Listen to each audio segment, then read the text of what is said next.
Yeehaw! Resale is officially dead.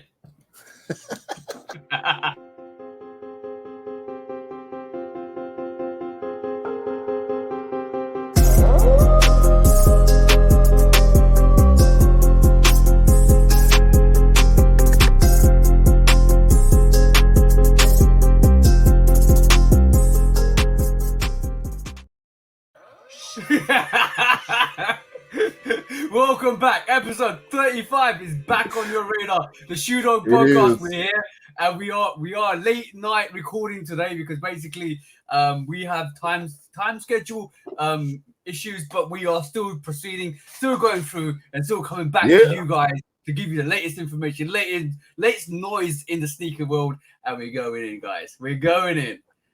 Noise. It's definitely noise today, bro. Okay.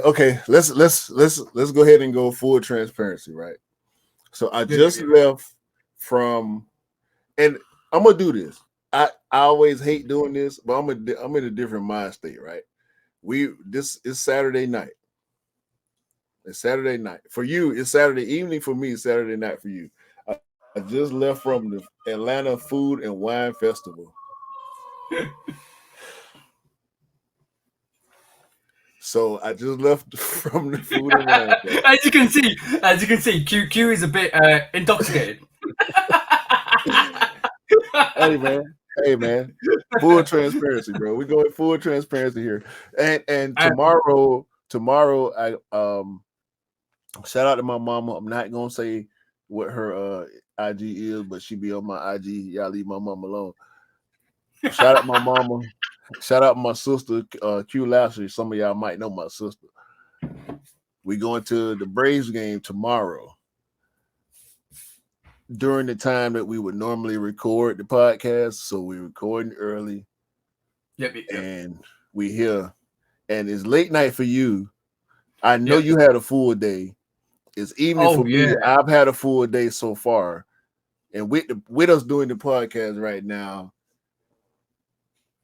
it's lit, bro.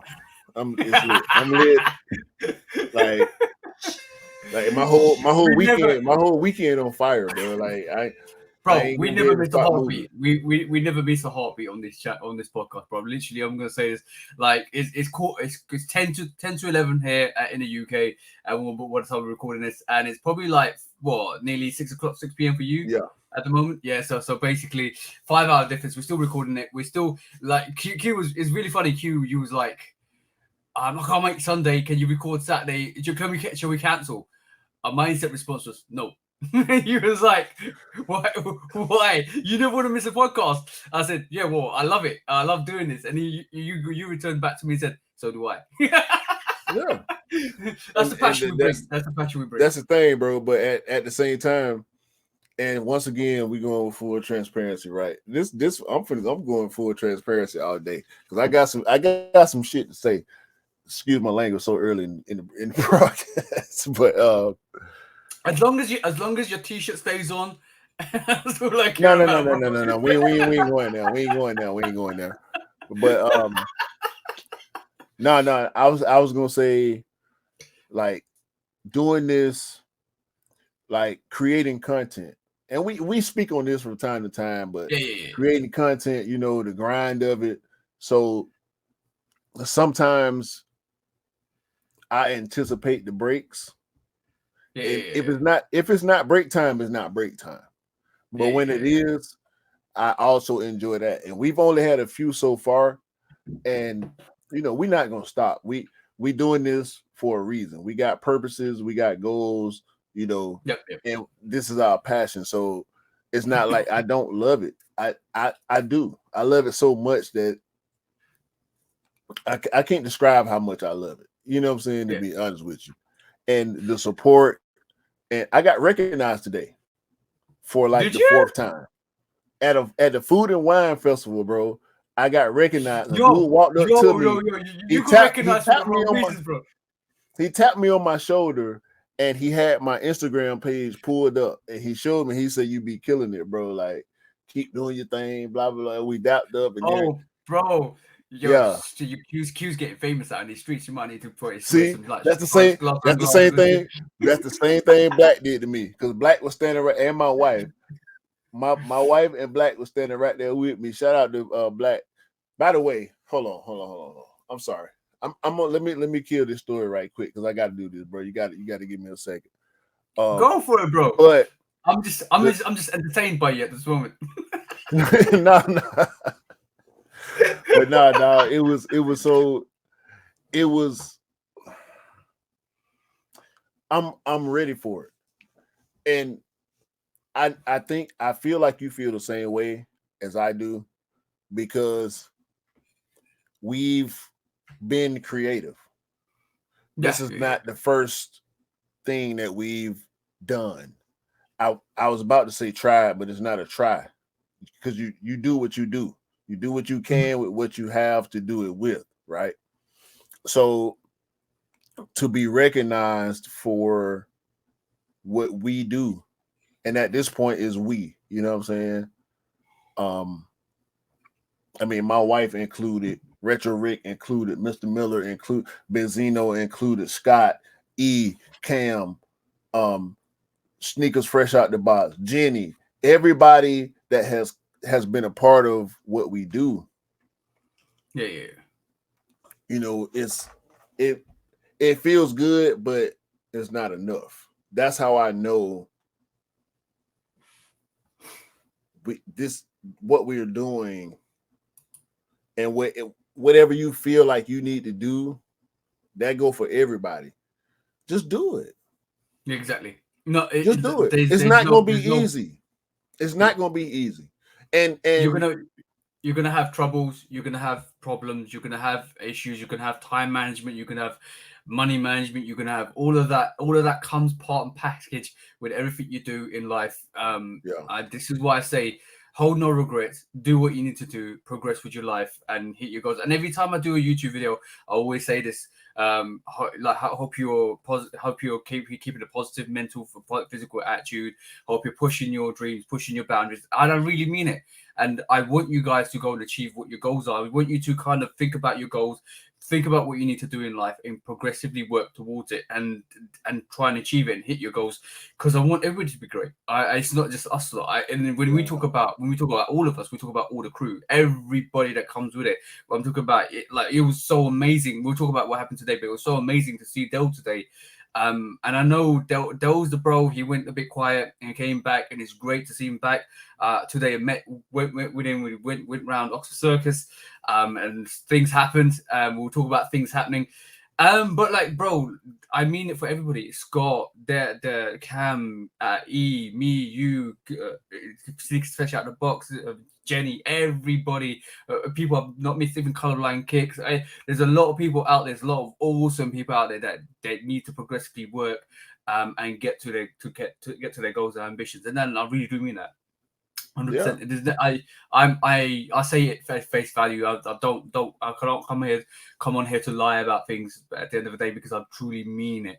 I truly want, even Benzino, Blazing Guns, everybody that, you know what, it's amazing because randomly this week, it's random, it comes in random waves. But somebody shouted out this week and said, keep doing what you're doing. You're doing amazing things. Like, and I was like, oh, cheers, thank you. Like, the responses we're getting off YouTube at the moment are amazing.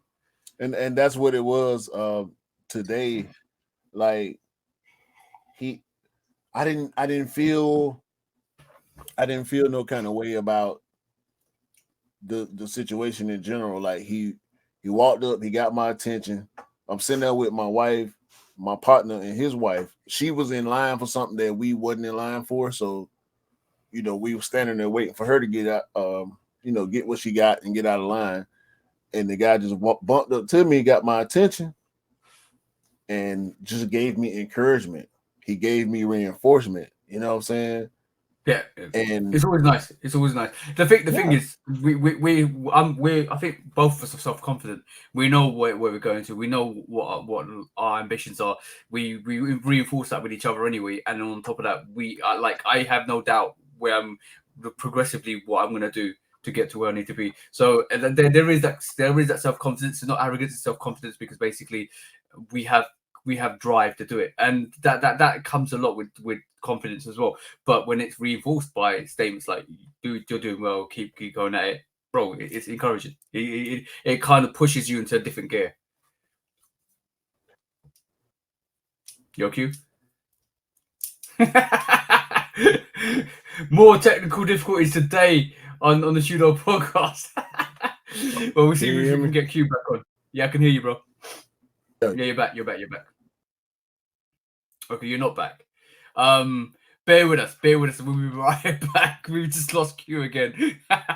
A few moments later. All right, we're back. Obviously, there's always going to be some kind of issues with this podcast, but we're back. Okay, cool. Part two, we always call it part two when we record, but it was so good to see Dell today.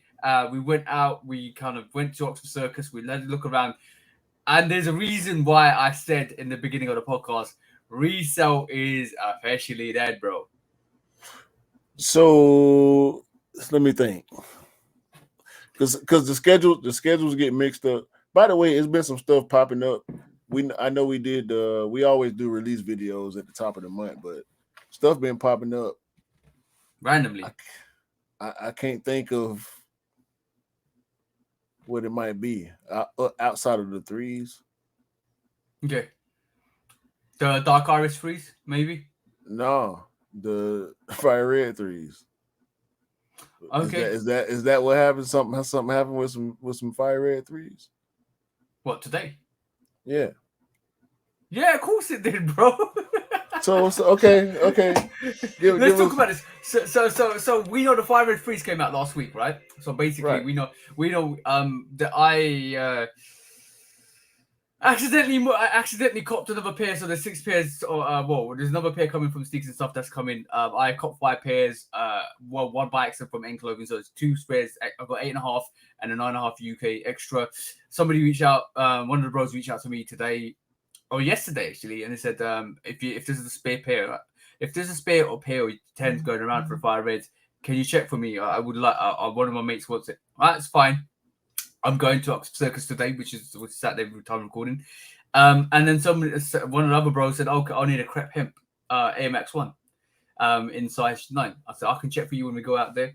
And then he was like, "Can I get a Jordan 1 UNC low? I want a double up because I like it so much. I think I'm gonna wear it a lot." I said, "All right, cool, that's fine, bro. Let me just check for you." Guess what happened, bro? You got all of them. I got all of them. Guess what also happened, bro? What? First of all, let's discuss this. Number 1, Jordan 1 UNC low. Bang! There you go, guys. If you're seeing this, if you listen to this, go and check the YouTube video out. Jordan 1 UNC low on deck, bro. Bang! That's the East pair. Number 1. That was from Suffragist. That was from Offspring. That's coming. Right. That's going to be number 2, bro. Nightbox. I'll probably do the review for this, guys. It's coming out on Thursday. I didn't expect to get this. I never thought I was going to do the review. Number 2, guys, is Kabang. It's sold out online. It's still in the shops. Some size crepe hemp on deck. Bang. Air Max 1. Right. Let's see the bottom. Hold on. We got to see this. Oh my. There's no Air Max bottom on that. Nah, it's a. What is going on? What is going on right now? Hold on. I don't understand what's going on right now. We will discuss this. No. You got to. I know you're gonna do a review. But Jesus Christ, ain't no Air Max 1 pattern on the bottom of that shoe. Put it up, bro. Yeah, it's done. It's done. This has been done before with the Air Max 1s. I don't want to see it no more. All right, so that's the Air Max 1 crepe hemp. Okay, cool. And pair number 7. Pair number 7 of the OG Fire Red in size 10, bro. Size 10. There you go. I told you, bro. Like resale, I'm gonna tell you why I think resale is dead on any GR sneakers because that was a broad statement. I think they still resell on pairs that are hyped. I think they're gonna be hard to come by. But pair number 10 of the fire, pair number 7 of the fire red freeze. Bang, UK. So 10. what you're saying is OGs are GRs now? OGs and GRs, there is no. Okay, cool. I'm gonna explain to you what. Let me just put this away and make a lot of noise. No, because we gotta talk about this now. We gotta talk about this. Yeah. I'm gonna you saying, and I know for the US people, we know TJ is not here. And when TJ talks about his prognostications and his predictions that often come true, and what's going on as far as retail versus resale, we have to remember that we're talking about the UK. We're not talking about Europe. I mean, we could talk about Europe. Yeah, but it's pretty according to Mars, Europe is different, very different. Yeah. But Mars is in the Netherlands, so we're not talking about all of Europe, but we got a specific viewpoint from the Netherlands. However, we keep seeing videos of stuff sitting in China. We're seeing stuff sitting in Dubai. We're seeing stuff sitting, all over the world, but we don't see it. I don't think we see it in the UK to the level that we see it in some of these other countries, specifically Korea and what we saw in Dubai. We just got a video a couple of days ago of so much stuff sitting there. I mean, like months worth of stuff sitting in Dubai, right? I mean, heat. We talking GRs, but can we agree that we've had better GRs in 2022 than we had in 2021? Can we agree on that? Yeah. I think we have. Okay, so when you're talking about these threes, like what is it looking like for real? Okay, cool. So I've seen a couple of videos from the States where there's a lot of sneaker snitting. I'm talking a lot of sneaker. You can get them, you can get them. Yeah. So I'm gonna give you a description, right? So I want on every single platform on these threes online. I want an N Clothing, I want on Sneakers and Stuff, I want on JD, I want on Offspring, I want on Sneakers app, there's another site. There's definitely another site. I think the size didn't have a release. Foot Patrol, that's the one, bro. Foot Patrol. Thank you for reminding me. So I want on every single platform. Bro, who puts in a raffle and wins on every platform? So number one, not a lot of people went for it. Number two, maybe a big GR. That's two. Now, bro, I went to store. Listen to this. I went to store. Every single store had fire red threes. Every single store had them sitting on N Clothing, size, Foot Patrol. I actually picked up the pair from Foot Patrol. If you don't believe me, there's the bag, Foot Patrol bag, right? That's where I got the fire red threes from. Offspring, and bro, during the pandemic, I've never seen Nike Town in London have any retro Jordans. Today alone, Jade Horizon 5s, Stealths, Taxis, Jordan 3s, right, bro? They had literally every release recently. Every store, no, bro.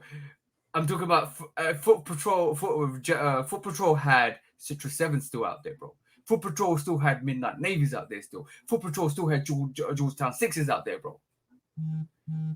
Offspring had J Balvin 2s sitting, bro. And like, how do you describe this situation? And unless you're just saying, at the current climate, resale is dead. It's a wrap, bro. It's dead. It's a wrap, dead, bro. But you know what? It's awesome because I literally could go on to every single store and picked up a fire red feet in my size. I guarantee it. We talking about yo. And this is how bad it is. Sorry, bro. Sorry to cut you off, bro. This is how bad it is. Right, OG threes. I know OG threes. This is how bad it is, bro. I went to Foot Locker. Foot Locker don't have anything. Foot Locker call and reserve everything. Foot Locker normally backdoor your stuff. And I'm being really serious here. They had them sitting there right in the corner, bro. The heirloom ones that came out today were sitting in store. Guess what? What? Because we both found that heirloom one. Yeah. That heirloom one is the third in that third part of that. Yeah. Almost like box the third back. part of It's that. almost like a box. And the Chicago, we didn't anticipate that heirloom being a part of that pack because it's a pack. Yeah. It's a pack. It's a collection. It's a whatever the hell you want to call it. And it's linked all by these the boxes shoes, because it's this Rebellionaire, the Visionaire that I got right here, and the that heirloom is number 3, and the Lost and Found is 4. You reckon the Lost and Found is the fourth in that pack? Yeah. What makes it part of the pack though? What makes it part of the pack? Because it's big cap. Yo, now I'm gonna say like there is a lot. What actually happened at Oxford Circus was really enlightening because sometimes you got to be on the streets to realize what the shift in the winds are. Because basically what me and Del saw was there was no resellers, there was no people picking up sneakers, but what they were picking up was watches, bro. There was a big the Swatch watch shop outside. There was a big queue for that to pick up watches. So now the resale game is swiftly moving on to another commodity. Swatch watches. There was a Dragon Ball Swatch watch release, and all the normal people that you see picking up sneakers were waiting outside this watch shop. All I know of the watch community is like bro, and really funny. All of these people had military blacks on, there's crimsons on. Bro, every single hype sneaker you can think of that's been released over the pandemic, these guys had them on, bro. Okay. So check it. I saw there was these 4 guys that were in front of me, my wife, and Black and his girl, right? And one of them had on some. They weren't Blazers. They look so much like Blazers, and we know how Nike do, Adidas, all the brands do the same things. Like they have certain silhouettes that look similar to each other. Yeah. And so he had on some lows.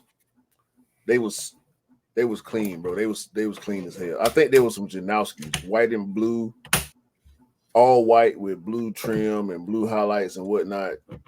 Clean, right? And they look brand new. Yeah. One of his partners had on some 83 Pegasus. And I was just looking at a pair of those this morning. I want to look at a pair of those on the podcast today. Okay. Clean, bro. They were gray, blue, and red. Gray, like a midnight navy with red trim. Dope. Okay. Another dude had on. I can't remember now, but all 4 of them had on Nikes, and you know how I am. But they had on casual good Nikes, all 4 of them, and I couldn't help but think to myself, being the shoe dog that I am, I said, "Look at the good shoe crew! Like all these dudes, got on good low key Nikes. You know what I'm saying? Yeah. And all of them look comfortable. All of them look clean. And me here, I unds my J's today. Yo, bro. Tell me how good those Jade Horizon 5s are. Hey. Yo, that's a dope sneaker. Like, I'm not even joking. Jade Horizon 5 is one of my favorite sneakers from this year. Hard up, bro. That goes hard, bro. Yeah. It was gonna be these or the Shattered Backboards today. So the next unds of a 5, it's got to be the Shadow Bat boy for me. But like I saw Travis Scott won Air Max today on feet for the first time in person. Yeah, that was nice. With the fragments. No, Air Max 1. Oh, sorry, I didn't hear Air Max 1. Yeah, that's dope. Yeah. I saw Crimson smoke gray ones, the ones that look like the turbo greens, orange laces in. Yeah. The dude was tacky, but the shoe was, the shoe is the shoe. You know what I'm saying? Like he wasn't matching the shoe at all with his shirt or with his pants or nothing. He just had the shoe on, and I had to stop him, bro. Like, hey, good shoe. That's exactly what I told him. Hey, good shoe. Yeah. So I saw a lot of stuff on feet today, man, and it kind of go along with me changing my perspective a little bit, because when I looked at sneakers today, and I got a bone to pick with sneakers. But when I looked at this shoe right here, bro, I thought to myself, why not? And this is the shoe that I saw. Yeah, I'm sorry. As you can see, Q is still a bit tipsy. I am for sure. But this the Pegasus 88. Oh, sorry, bro. So I totally forgot to say this. They even had the Tom Sachs general purpose sneakers sitting. You know what? The yellow one, right? Yeah, the one that just released. I buy this before I buy that yellow one. Yeah, but I'm just saying that was still sitting, because there's no resale in these sneakers anymore, bro. Because the Tom Sachs in the smaller sizes is still sitting. Anything that's not hyped anymore, and if it's not Travis Scott, if it's not Off-White, if it's not really popular, if it's not really banging, is going to sit. I even woke up this morning and basically entered the raffle for the Dark Irises. I knew I was going to get it. I knew it was going out. I knew I was going to see it. I saw so many Dark Irises sitting, the Jordan 3 Dark Iris sitting in store. Even the Drake Nocta sneakers, they're sitting. Even the University Gold Blacks, they're sitting. Bro, there's nothing that is selling out at this moment in time. This is just beautiful, bro. Beautiful. Beautiful, bro. Because you can go out there. This is, like I told you, bro. Like I told you a couple of months ago. This is where you know what type of sneakerheads you really are. And this is where I'm finding out what type of sneakerhead you guys really are. Because at the end of the day, I'm really, like, Scott told me today, but randomly, he goes, you know more about Air Max 1s than most Air Max 1 people. I said, yo, bro, because I'm passionate about sneakers. That simple as that. You know what? And see, you're right. You're absolutely correct. Because I'm changing. Now that we getting to the point where we just buy whatever easily, I'm changing, bro. And because you're not going after everything. It feels different. Because the urgency has decreased. Yeah. You know you can sleep and you can get sneakers. It's different. It's a different vibe. It's the 2015, 2016, 2017 vibe that I went from that where I went copping in. And exactly, but you notice like. You notice that like the urgency is not like I feel like I'm back in 2017 or 2017 18 where sneakers were sitting and I'm like, all right, cool, I can wake up and I can go to the store and I can pick it up rather than wait for the in-store raffle or any raffle. I can just go into the store, pick it up because it'll be sitting. I did that with the He Got Games. I did with a lot of sneakers. I just woke up in the morning, went to the retail store and picked them up. And my surprise when the Gym Red ones started to queue, people started to queue for the Gym Red ones. When people started to queue for the Obsidian ones, I knew the winds were changing. and stuff was getting a bit more difficult. And that's when you start doing the raffles. That's why I got my game clued up on raffles and stuff like that. Bro, I'm not joking. Every single release on the last couple of releases on the sneakers app, I ain't picked up. There's nothing I ain't missed. Hey, and that's a conversation we need to have too, because I missed the shock drop this week. Wednesday, yeah, for the taxi ones, and I wasn't mad about it. I wasn't mad, bro. Like, yo, shout to Cam. Cam actually got. Shout to Cam, bro. Sorry, shout out to Cam for show. Shout out to Cam for show. Also, shout out to Scott, because Scott was on me about it, and I appreciate that because we are shoe dogs. But when I found out, when I saw it, and I was too late, my size had already sold out, because I saw it maybe 15, 20 minutes too late. So I'm like, because I was in the middle of working when it happened. I was moving, so I didn't feel my phone vibrate. And sneakers doesn't activate on the certain notifications don't activate on the watch. That's why I even got the watch, so I can know that my phone, if I don't feel my phone in my pocket, I can feel it on my wrist. And sneakers don't do notifications on the watch. So I'm like, bruh, when I saw it, because Scott was on me, bro. He was DMing me. He tried to call everything, and I didn't feel nothing because I'm moving. Yo, shout to Scott, right? I'm gonna let me do a special shout to the bro, right? I don't know a better person that I've met in terms of sneaker game from Scott. Scott helped me with the Mocha ones. But Scott calls me everything. Scott's cynical as hell, bro. Yeah, Scott's cynical as hell, bro. And there's a lot of a lot of amazing people. I love Scott, bro. I love Scott to death, bro. And he's I talk to Scott every single day, like without fail. He always we always break it up. Some of the ideas I get is he's cynical, bro, and he dry cynical. He dry cynical. That's the thing that I ain't gonna lie. Forgive me, Scott. Like, you know, I fuck with you, bro. Like, me and Scott talked that day when I missed the release or whatever, and I sent them some stuff. Like, I think about when I see certain stuff, he come to mind, just like with all of y'all, with all of us. Yeah.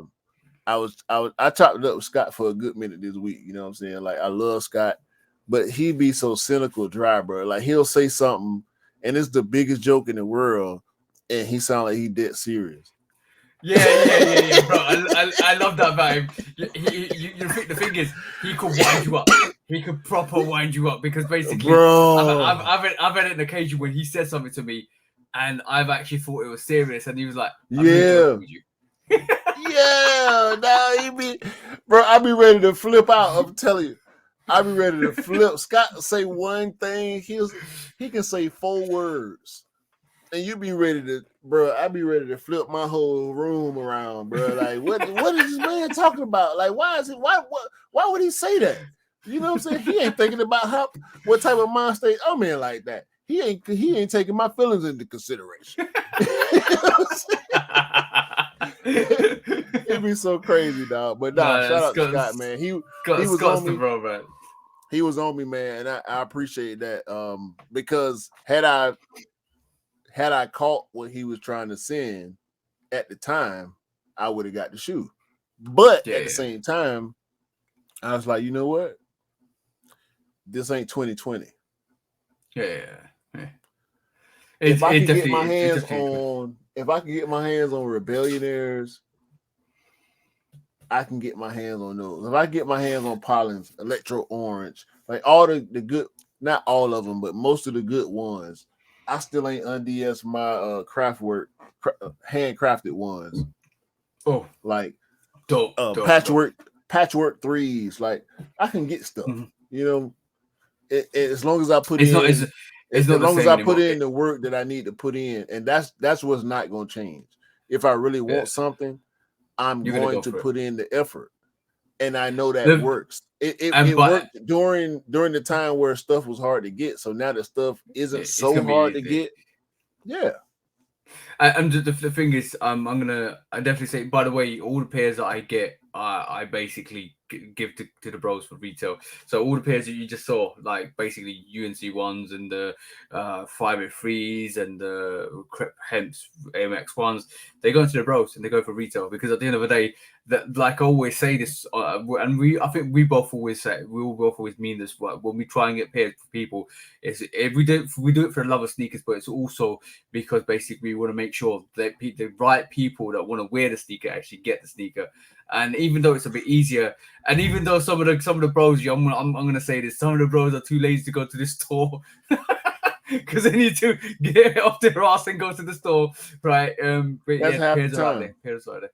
Yeah, that's half the time, because we got the knowledge, and now I got to say this: we got the knowledge, and we're not selfish with the knowledge for people that we got love for. I am often, I'll just say, contracted to get stuff for people that I don't know through people that I do know, and the people that I do know want me to make that cap. Yeah. So they'll tell me, often I hear, hey, you can get a little extra on this one. And I take it. I'm gonna be honest. Yeah. I'm gonna be honest. you got a yellow card on your shoulder, bro. Yeah, sometimes when the opportunity presents itself, I take it. And it's still fair based on my morals. Yeah. However, the hassle of it is what makes me comfortable with it, because sometimes it's a hassle. Yeah. I understand that is less of a hassle for you. Yeah. Which makes me feel okay with my standpoint versus your standpoint. Yeah. No, that's fine. It's fine, bro. Like, but if it's the bro, just give me what I paid.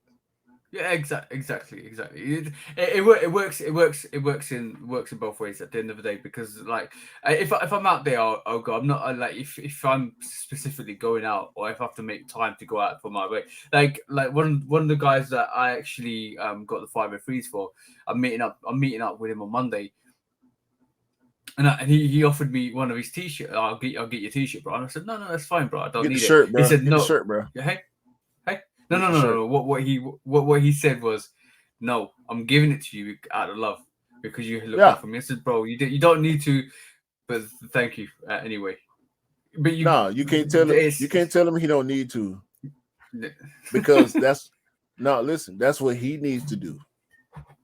Yeah, he needs to do that, and you need to wear that shirt, long as it's dope. Yeah. Long as it's dope. I don't know who you're talking about. I don't want you to say who you're talking about unless you want to say who you're talking about. No. But it's somebody I knew. So it's somebody new I met today. So, but he's a connection from one of the bros I talked to. So it's always fine. It's always a connection, bro. It's layers. The layers go so deep, and sometimes that's the enjoyable part of it, because you get to meet new people and network. And bro, somebody called me the sneaker oracle today. No, that's you. That's you. That's you. Oh shit! I was laughing. No, that's you, bro. That's you. And you laughing. You can't laugh, bro, because you carry that. That's you. You carried it. No. You know what? I was thinking about that today on my own. I didn't know you was going to say that. I was thinking about that today on my own, because I think about the podcast, and I think about, what we build, and I think about our relationship, our chemistry, and everything they got to do with what we do together. And that's you. That's you, bro. Thank you. Like from release dates to colorways and OGs, and that's what you prognosticate. You prognosticate a lot, and you're right. You're right a lot of the time. You're right. I can't put a number on it. I ain't gonna put a number on it now. I ain't gonna flex on you that hard. I ain't gonna put a number on it. I'm not gonna put a number on it. But this is what you do, and that I recognize that, and I appreciate that about you. Everybody might not, but I do. And this is part of the reason why we do this. Yeah. You know what I'm saying? Oh, by the way, thank you for your kind words on Mr. Miller's live the other day. I finally got to watch all of it, and I was like, oh shit, you guys are just singing high praise of me. I was like, probably the other guests, other members on the Shoe Fits. By the way, guys, go and check out Mr. Miller. Go and check out his Instagram. Yeah. Go and check out the Shoe Fits. Great lives.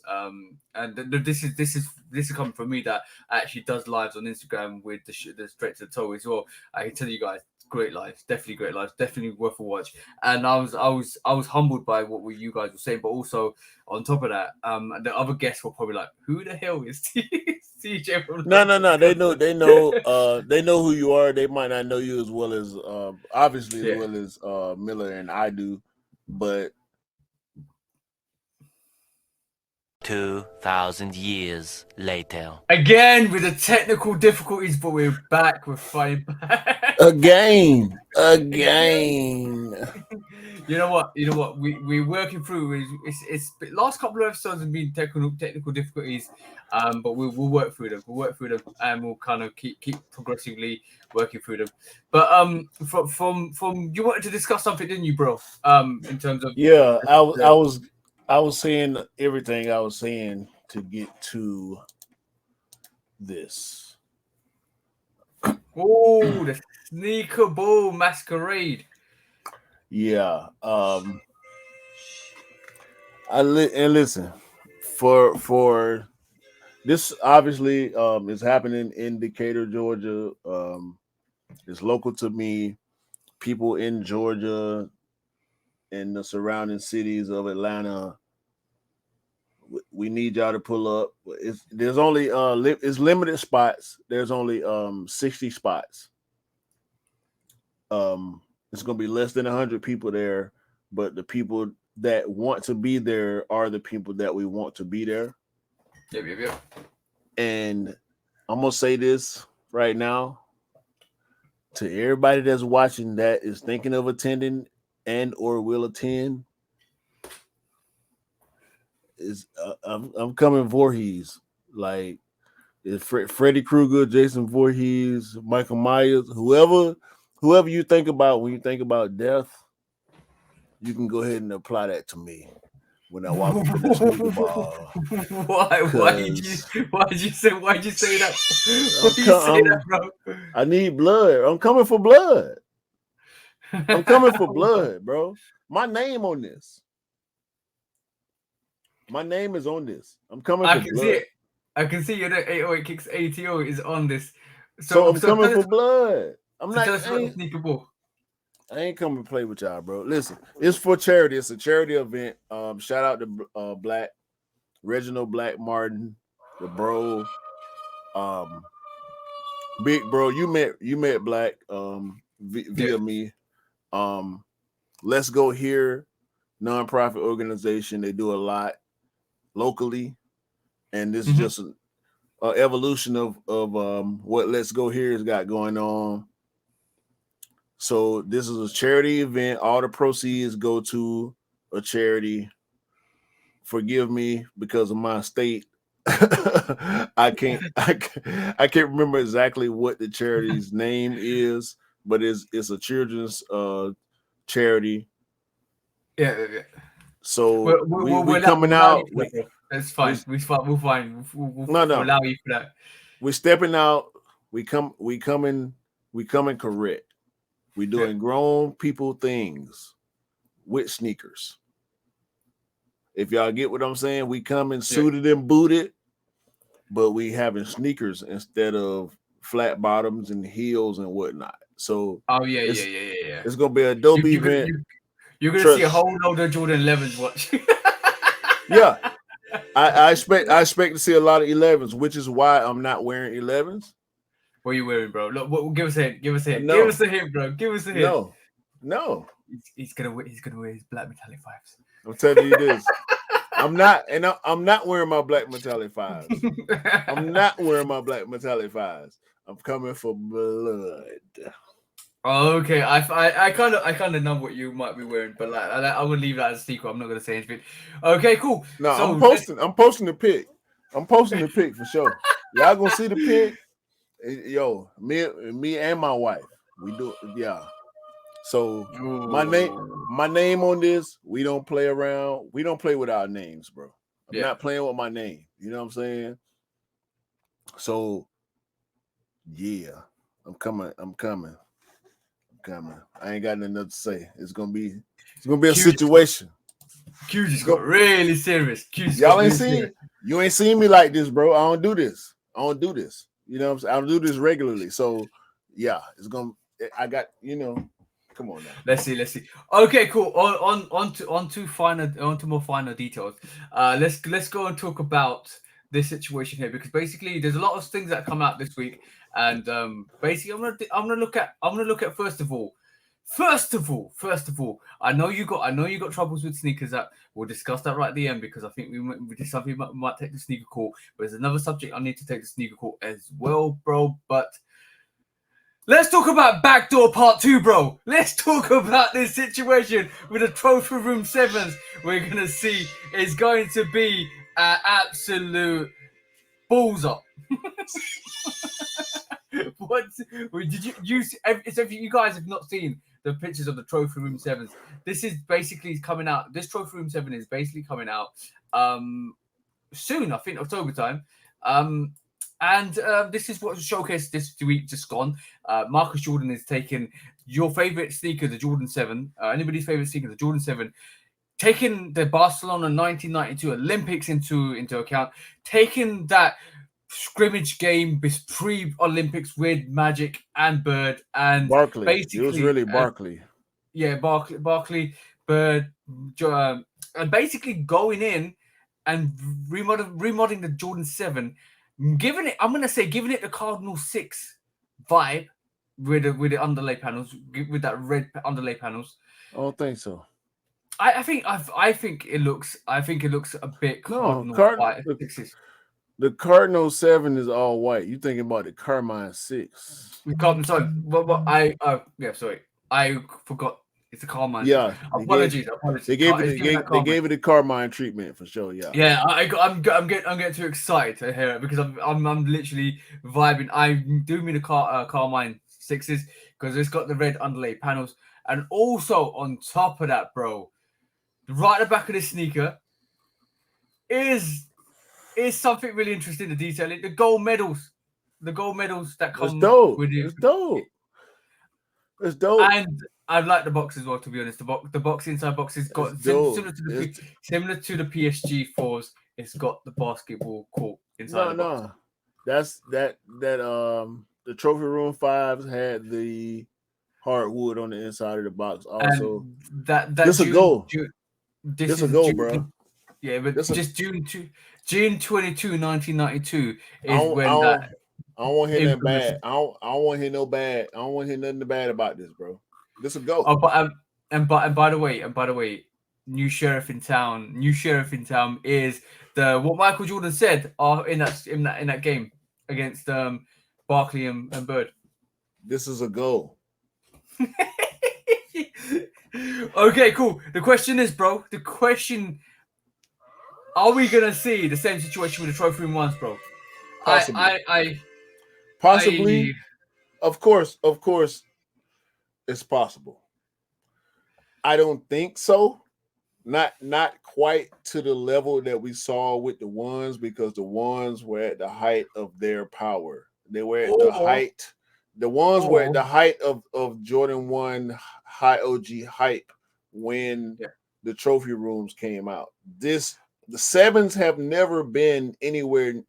The 7s have never been in the top 5 outside of the OG 7 release.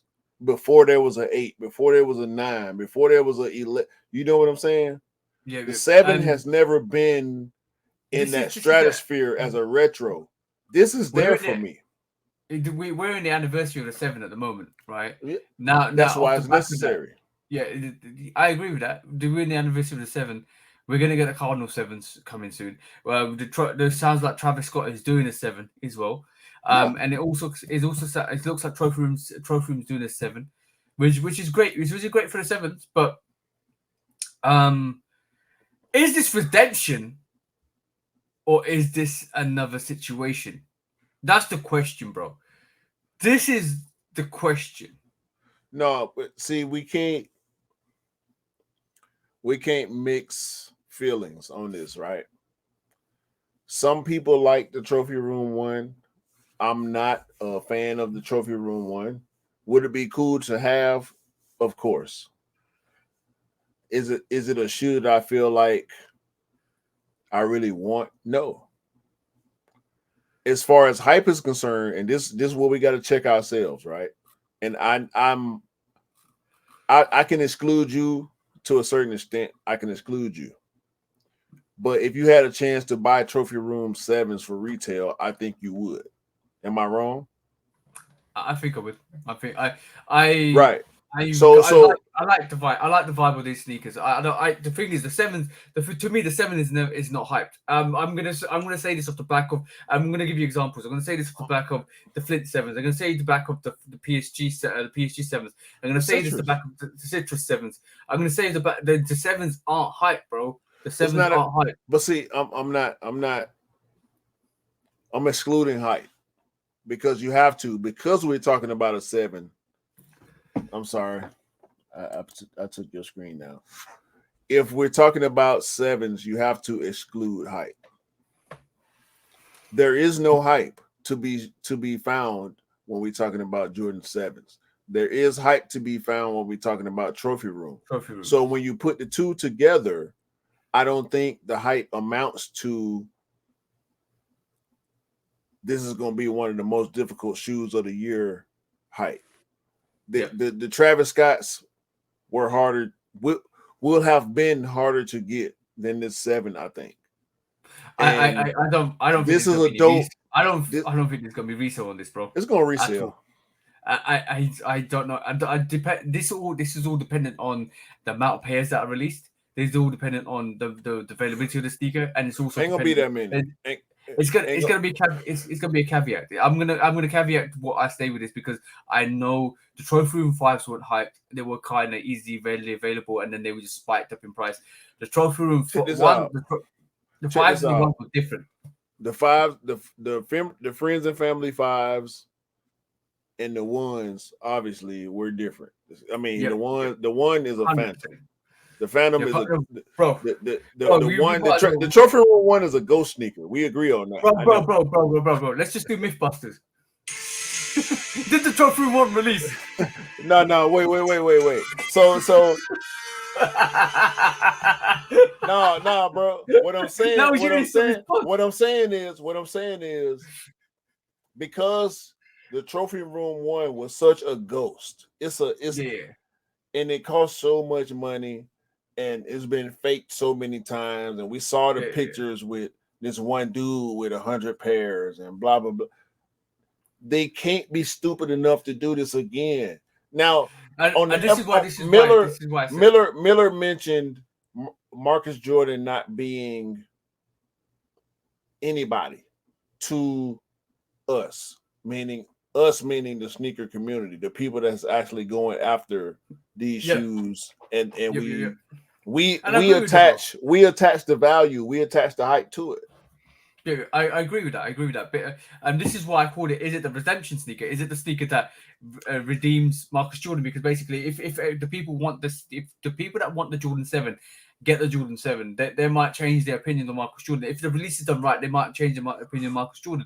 But the thing is, this ironically, it's not a sneaker that everybody wants. Like Jordan 7 is not the sneaker that everybody wants or needs or will wear. It's only rarity that sneakerheads that love this silhouette will want this silhouette, because basically, myself, I love Jordan 7s. And there's a lot of people that don't like Jordan 7s that won't go for this. There's a lot of people that love Jordan 7s will go for this. Like what I said is when I made that off-cuff comment to say there's going to be no resale on this. If this is a redemption sneaker and there's going to be a lot of them, and not a lot of people will go for it because not a lot of people are Jordan 7 fans, but a lot of people who would want it will get it. Then I don't think there's going to be resale. It depends, and the caveat is dependent on amount, dependent on how much they release, dependent on the release itself. If this is a trophy room like the trophy room 5s, I think, yeah, it might, you might be easy, more readily available.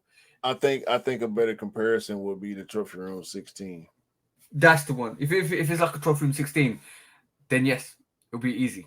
But if it's anywhere near the Jordan 1, Trophy Room Jordan 1, yeah, it's gonna be a bit.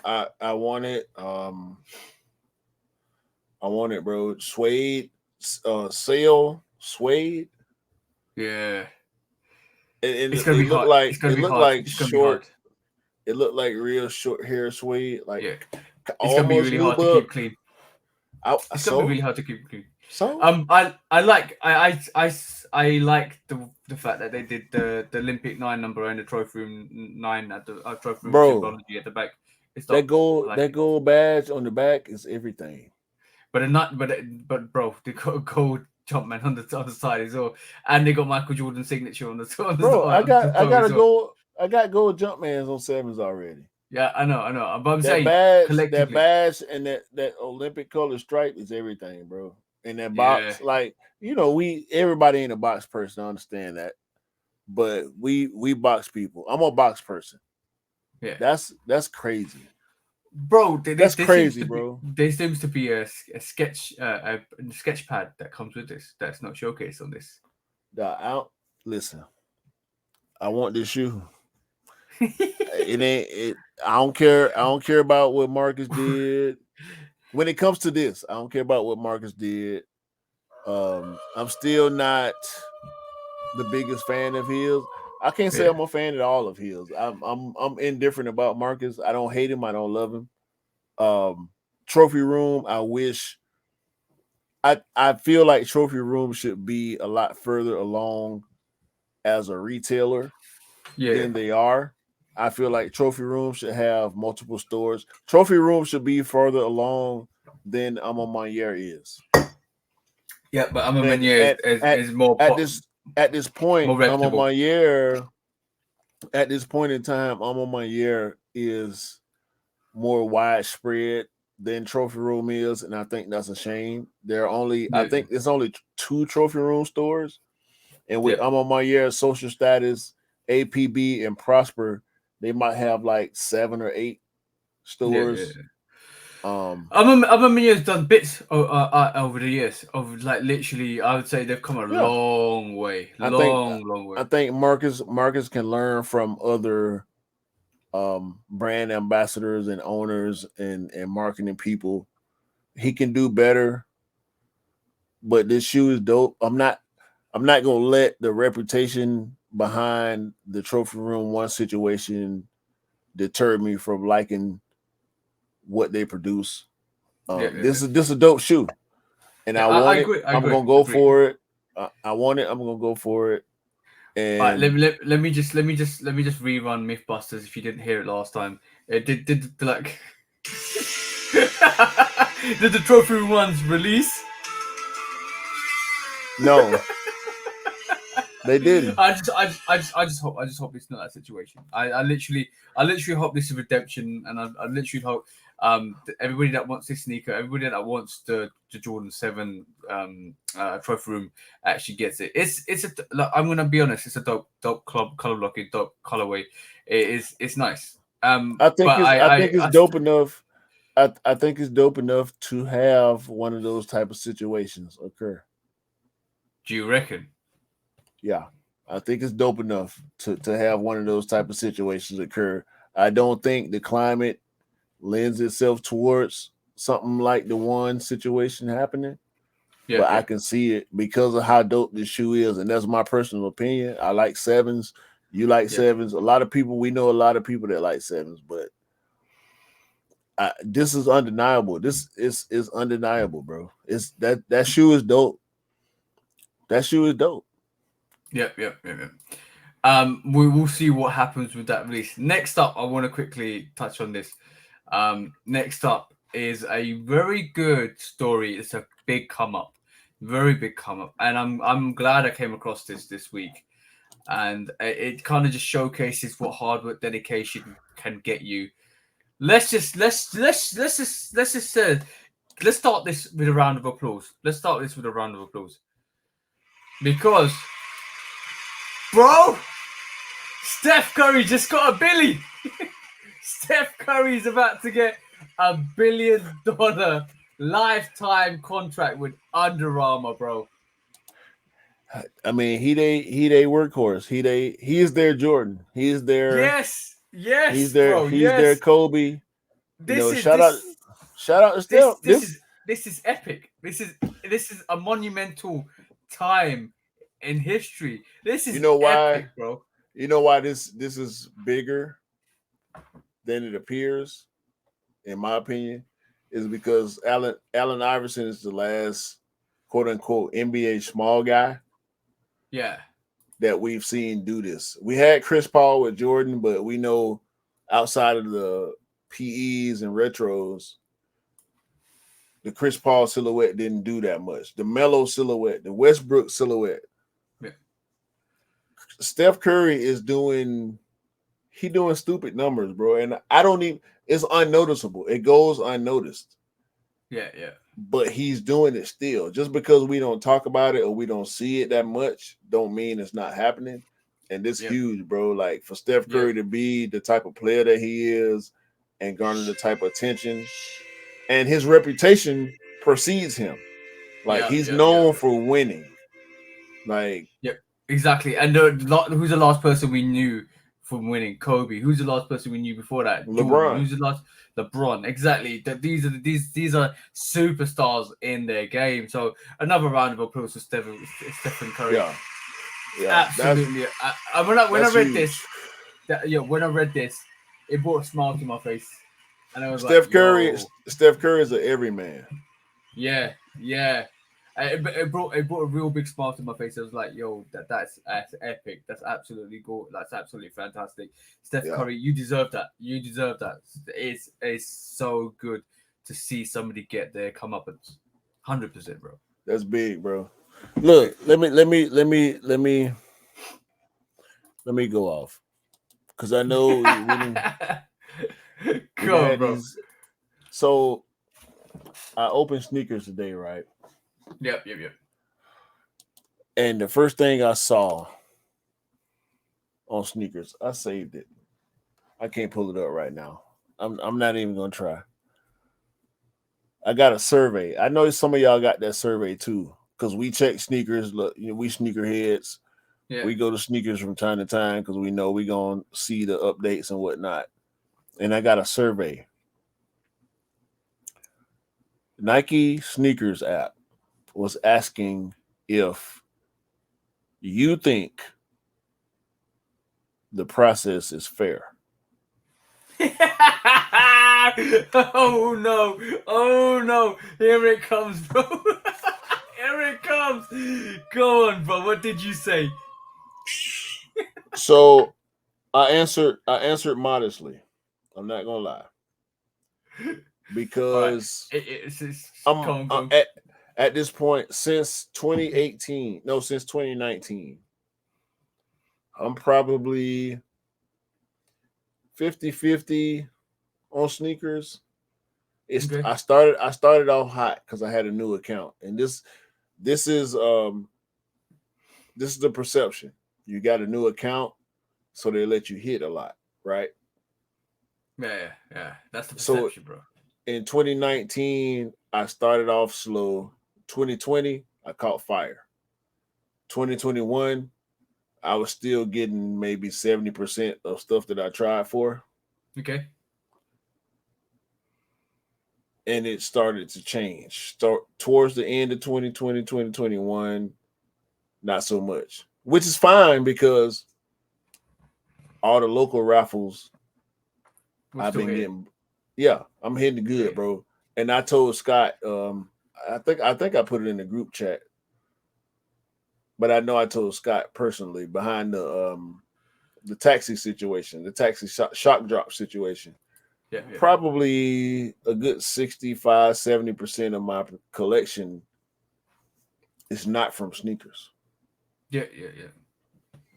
So I went down a rabbit hole of thought about the sneakers app. Yeah. And I'm looking, right? I'm looking at the release calendar. We got Jason Kids over here. Zoom Flight 95s over here.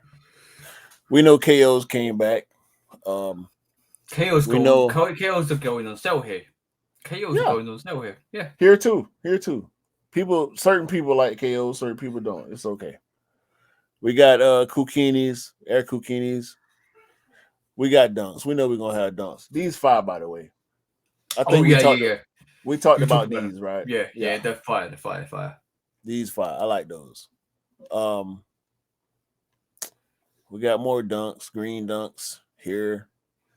Up tempos in the wave. Oh yeah, the up tempos definitely in the wave. I see that. A lot of. To be honest, I saw a couple of people wear up tempos the other day. I was driving down and I was like, "Whoa, okay, cool." And it was actually a female sneakerhead. It was even more surprising. These 5, bro. Oh, Dragon Scale Air Force Ones. These 5. Yeah. These 5. I saw these and I'm like, these 5. I kept looking at the pictures. I just kept going back to it. Like these hard, right? Mm-hmm. And I kept scrolling, and my computer is not doing what I'm telling it to do right now. And I kept scrolling, and I saw the denims, which they nice. You say they dope. I think they dope. Yeah. And I saw these shocks. Like what is this? I saw that, bro. I definitely saw that, and I was like, what the hell are those, bro? What is this? What is this? For $200. Yo. Are we going there? Are we going there, bro? For $200, bro. Are we going there? Is that collaboration, by the way? No, it's actually, yeah, it is. Yeah, it is. I say designer collaboration. Keep going, bro. I know where you're going. Then I saw this, and I said, "Oh my god, these 8s are dope." But they're not men's size; they're kid sizes, bro. It's not. It's kid sizes. I said, "Okay, they giving something for the kids. Dope for the kids." Yeah. Then I saw the MMW. Oh no! The 005, the 005 MMW collab slides, Zoom slides. I saw them. Tell the public how much it costs, bro. Tell the public how much it costs, bro. I said, "Oh shit, they on the app. Hell yeah!" And you see, I hit the notify me is there, right? I ain't hit it. Yeah. You know why? 190, bro. 190, bro. They're about 170 here, bro. 190, bro. They're literally one. They literally are like 170 pounds here, bro. 170 pounds here. Man, these look so dope. And they give you a bag, right? They give you a bag to go with them, right? Yeah. I don't want that bag. Mr. Miller did the review on them, right? Don't tell me nothing. I'm gonna tell you one thing. Just one thing, bro. They're better than foam runners. Bruh. 190, bro. They're not worth 190, bro. But they're definitely better than the Yeezy things. Apparently. 190, bro. That's what the bro reckons. Nike want me to give them $190 for some shoes that I'm personally not going to wear outside.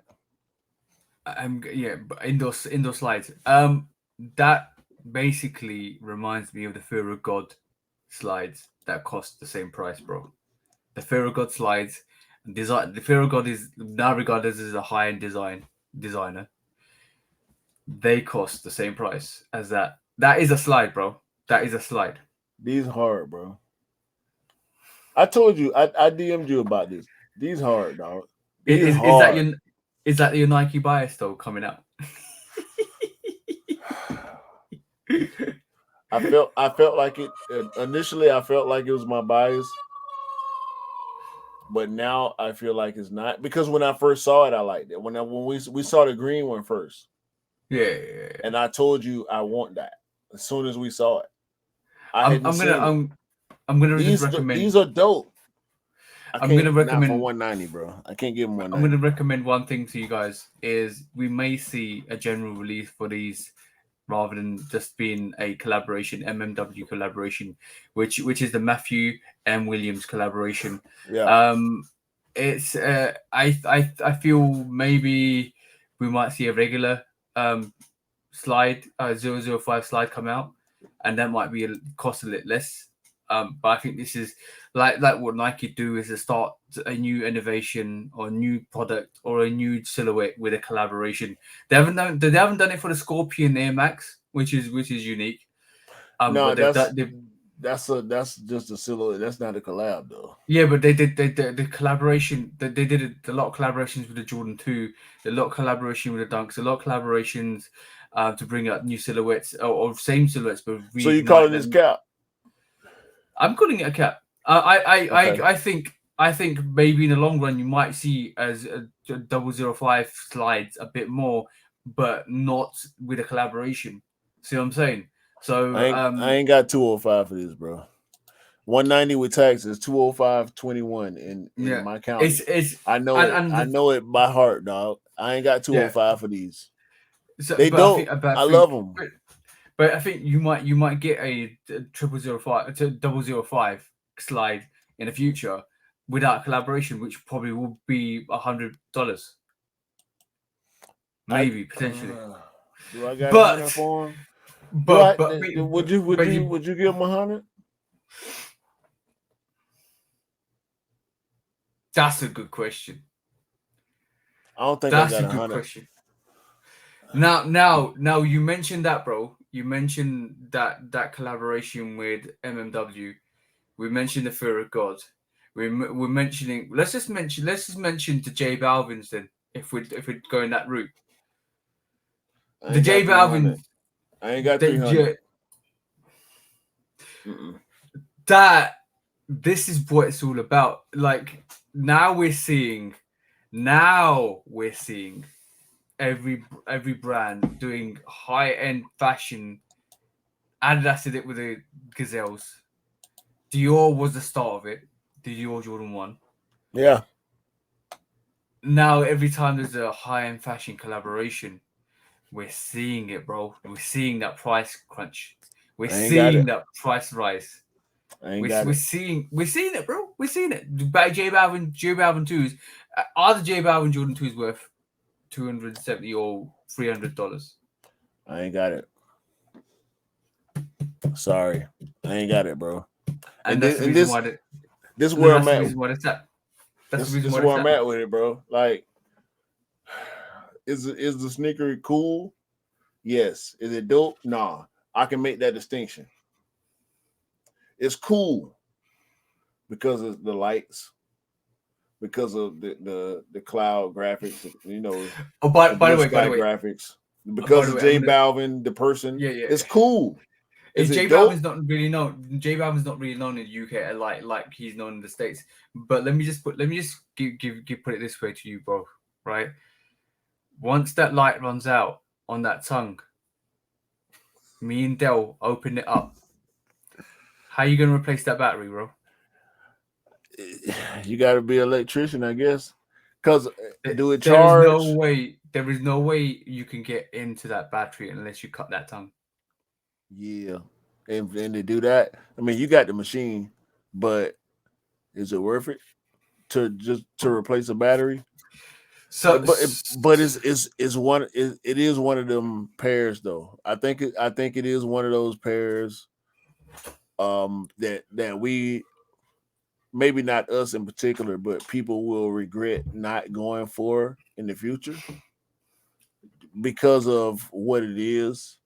It's like it's in that, it's kind of in the mag family tree because of the electric components. You get what I'm saying? Yeah, it's almost like the Earl. It's kind of in that lineage a little bit. It's in that lineage because of the electric components. Does it charge? What do you have to go through to replace it? Like 20 years later? I'm gonna say it's a big cap. I'm gonna say it's a big cap. Like we know it's cap. I'm also gonna call it what like it is. A lot of people think it's childish, which I think maybe is like only like a lot of people. Did these same people think the ones were childish? What ones? I need receipts. The J Balvin ones. I need receipts. Yeah, well, I need receipts on people that's gonna say that, because were the Weatherspoons childish? The Weatherspoon Air Max now. No, I don't think that was childish. There's a lot of innovation in terms of that. There's the Soul Swap, the what do you call it? What's the material made up again? I forgot. Corduroy and stuff like that. There's a lot of inspiration behind that. The J Balvin ones are interesting. I would say they're interesting. I don't think that's my flair. The J Balvin ones are. It's the biohack childish. No, I don't think it's. I don't think it's childish. No. Yeah, let's but not do this. Let's not. Come on, bro. We can't split hairs. We can't split hairs on this. No. I think it's different. Like with the J Balvin, J Balvin one. I think it's good. I think that I like the heat zones on it. I do respect that sneaker. The J Balvin 2 silhouettes not for me, so I didn't pick it up. I think it's dope. I definitely think it's dope. I don't understand the lighting behind the tongue. I understand the glow in the dark effect of it. I understand that. I don't understand. It's all about mental health and stuff like that. I understand the sneaker itself, but a lot of people have been saying it's a bit childish. I mean, it almost reminds them of the LA Gears from back in the day when they used to wear from. But the thing is, I'm just saying what I'm hearing, and a lot of people are saying that, but you got to respect their views on it. But the price, a lot of people that are saying that, some of the people that are saying that, they don't like it because of the price. And I can definitely tell you that. And I can definitely say, if that sneaker sits around long enough, that sneaker will definitely go on sale. Bro, that sneaker is definitely going to sell. It's funny because the hype on that sneaker was so big. Yeah, it was, and it flopped.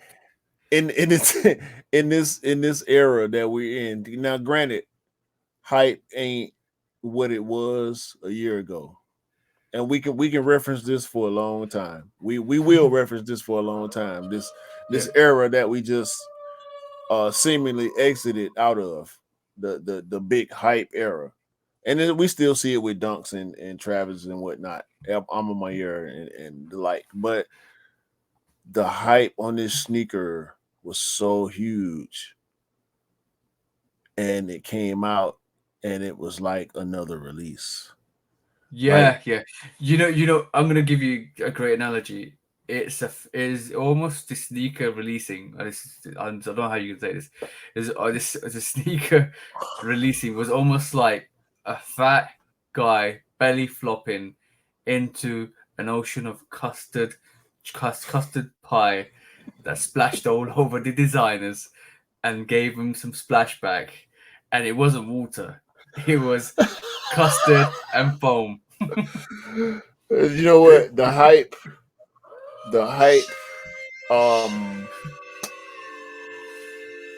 hype cultivators didn't value this shoe as much as others, and it didn't do what we thought it was going to do. I thought it was going to be bigger than it was. I decided not to even engage a while ago, like a few months ago. The more I saw it, the more I disliked it, and I think I said that publicly. So I decided not to, and I'm a 2 guy. I like 2s. Oh, by the way, I'm cool. By the way, I don't care about the J Balvin 2. Yeah, I agree. I definitely agree with that. And one thing I forgot to mention. Do you want to know the uppercut? Do you want to know the left hook that you didn't see coming? Do you want to know, bro?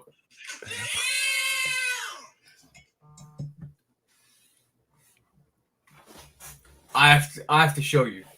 Sorry, guys. I just went really quiet there because I have to show you guys something. This is a receipt for the 583s today. I'm creasing it because I want to show you something. I'm going to take my card details off this because I want to show you something. You never saw this left hook coming. What does that say, bro? Hold on. Let's.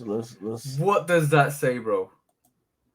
Foot Patrol, non-refundable. That's all you need to know going forwards, bro. That's all you need to know going forward. Because, bro, if you're a reseller out here and you ain't gonna sell these 583s or you ain't gonna sell any of these sneakers, they don't want your sneaker back, bro. That's the left hook. That's the uppercut. That's the knockout that you never saw. Because if you pick up 10 pairs of these, you're stuck with 10 pairs of these, bro, because you're not going to return it back to the Foot Patrol. that is the new tactics. End Clothing doing it, Foot Patrol are doing it. Everybody is starting to do this because they're realizing some of these resellers are picking up 20 pairs and going back to their local retailers and saying, I don't want these pairs no more because I can't sell these pairs no more. And all of a sudden they're realizing, yo, we need to cut this out. Why do you think sneakers are actually sitting right dead. I told you. If your local retailer is doing that right this moment in time, if your local retailer is basically saying to you, you can't return your sneaker, that's it. It's over. No way. Over. Bro, they've wised up. And through the pandemic, your local retailer is wised up to you to let you know that purchase is final. Sneakers and stuff do it. Sneakers and stuff do it on their raffles, bro. If you don't pick up the raffle, they charge you £15. If you go and pick up the raffle, they basically say non-refundable. Yeah, if you reserve a raffle in store, right, and you don't go and pick it up, they charge you £15 at your card, right? And on top of that, Benzino mentioned this last week, a couple of weeks back. But also on top of that, if you go and pick up the sneaker, it's non-refundable because they can't get the sneaker in store and sell it. The sneaker in store, they have to send it back to Sweden where it comes from. So all of a sudden, you can't send the sneaker back. There's 3 companies now that are doing it. End Clothing are non-refundable. Foot Patrol are non-refundable. Oh, well, that was TJ.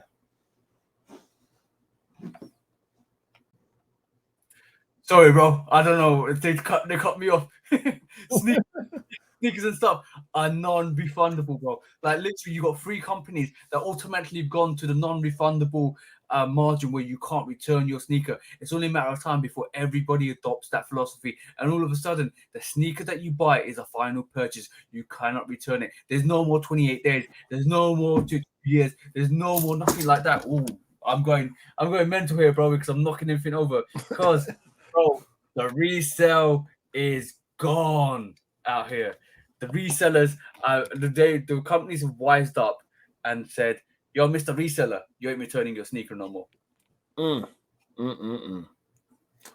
That's it. It's gone. Done. Yeah. It's done out here, bro. It's done. Like, Mr. Reseller ain't going to be Mr. Reseller. You are tied to that sneaker. You're bound to that sneaker. That sneaker you're going to get married to and take down the aisle with yourself because you ain't never returned that sneaker to that retailer anymore.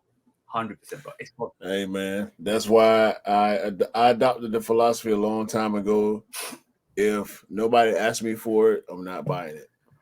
Yeah. So if I want it for myself, obviously I'm going for it. But if nobody is asking me for it, I'm not touching it. And this has been a few years now where I'm not trying to get burned. I'm not trying to get stuck with stuff that's not my size. Like resale is not my thing. I don't have the energy for it. I don't have the heart. Are there any companies that actually do this, the same policy? Yeah.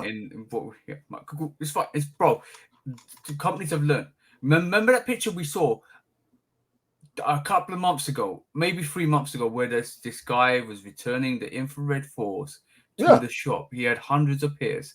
Mm-hmm. These shops are basically wising up. It's his fault. Yep. It's his fault.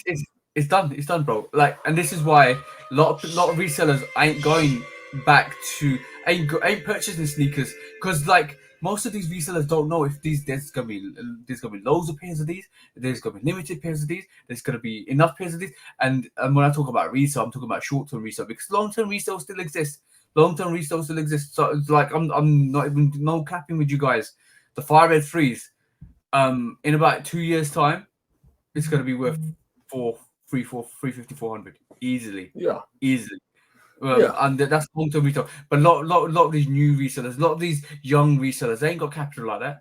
They ain't got capital to kind of wait for 2 years. It's lack of the capital, and it's lack of patience too, because it's all about the quick flip. It's all about what you can do right now. All of these resellers are in it for. Look, quick money is no money. It comes and goes. I can't say it's no money.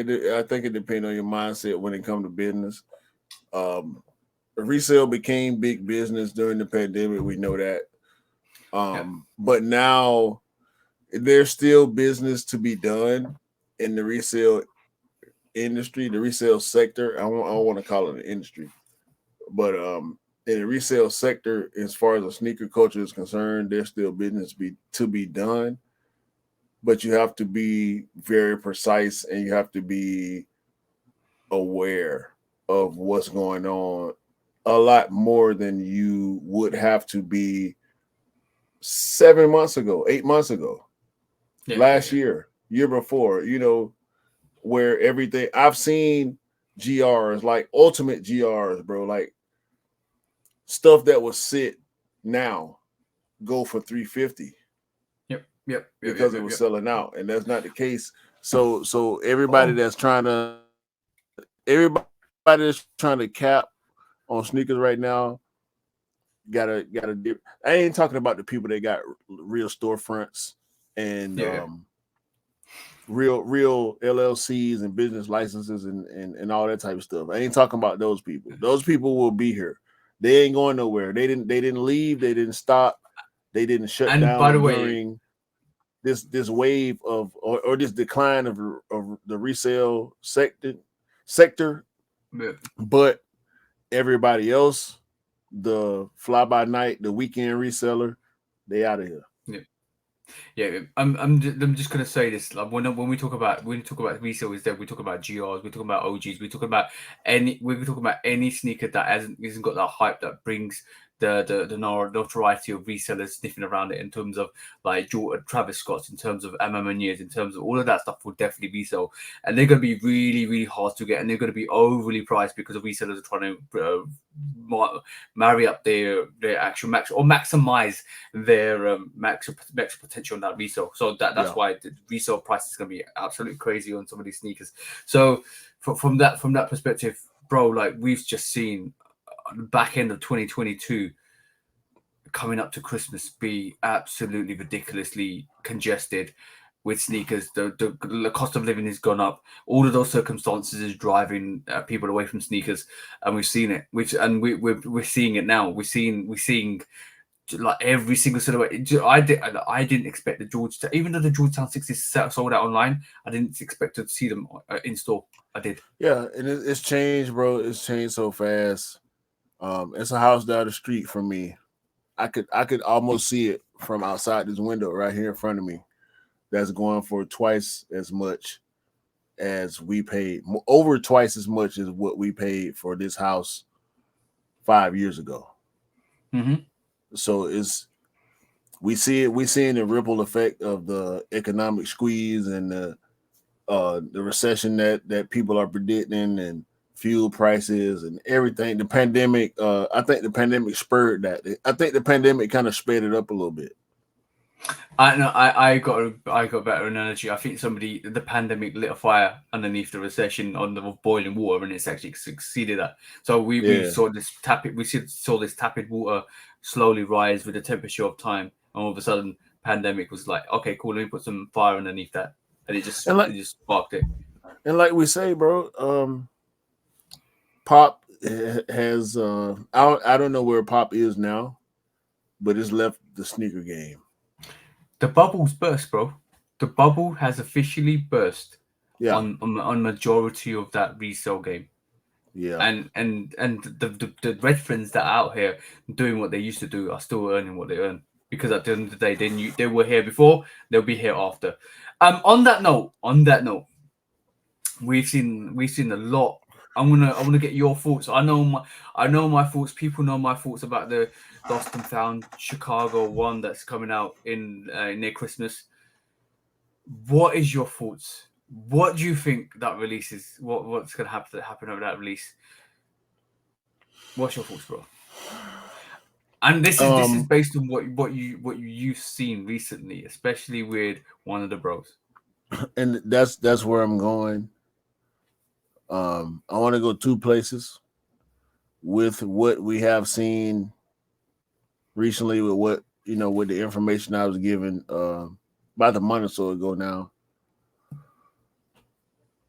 I think it's resurging a little bit for certain sneakers, and I think that sneaker is one of those sneakers that's going to be a part of the resurgence of the resale game. Okay. However, I agree. I also want to look at what's going to happen in the next week or so with the Heirloom one. Yeah. Because we saw what happened with the Volt Visionaire. Yeah. And like we talked about earlier, the Volt Visionaire, the Rebellionaire, and that Heirloom are all predecessors to the Lost and Found, so to speak. Mm-hmm. So I want to see what this Heirloom does in the next couple of weeks before I make a final determination. But I still think that Lost and Found Chicago will be hard to get. I do. Okay, cool. I think it'll restock pretty well. I think there will be a lot of pairs. There were a lot of pairs of the Visionaires. Come to find out, there were a lot of pairs of Rebellionaires. I think there'll be a lot of pairs of these Heirlooms. And I think that Lost and Found will have so many pairs where it won't be as difficult as it should be. And I'm saying should be because it's the Chicago colorway. That's the only thing that makes me put that word should in my answer, is because it's Chicago. Colorway. Yeah. And I keep comparing the release of the Chicago one, Lost and Found, to the Rebellionaire.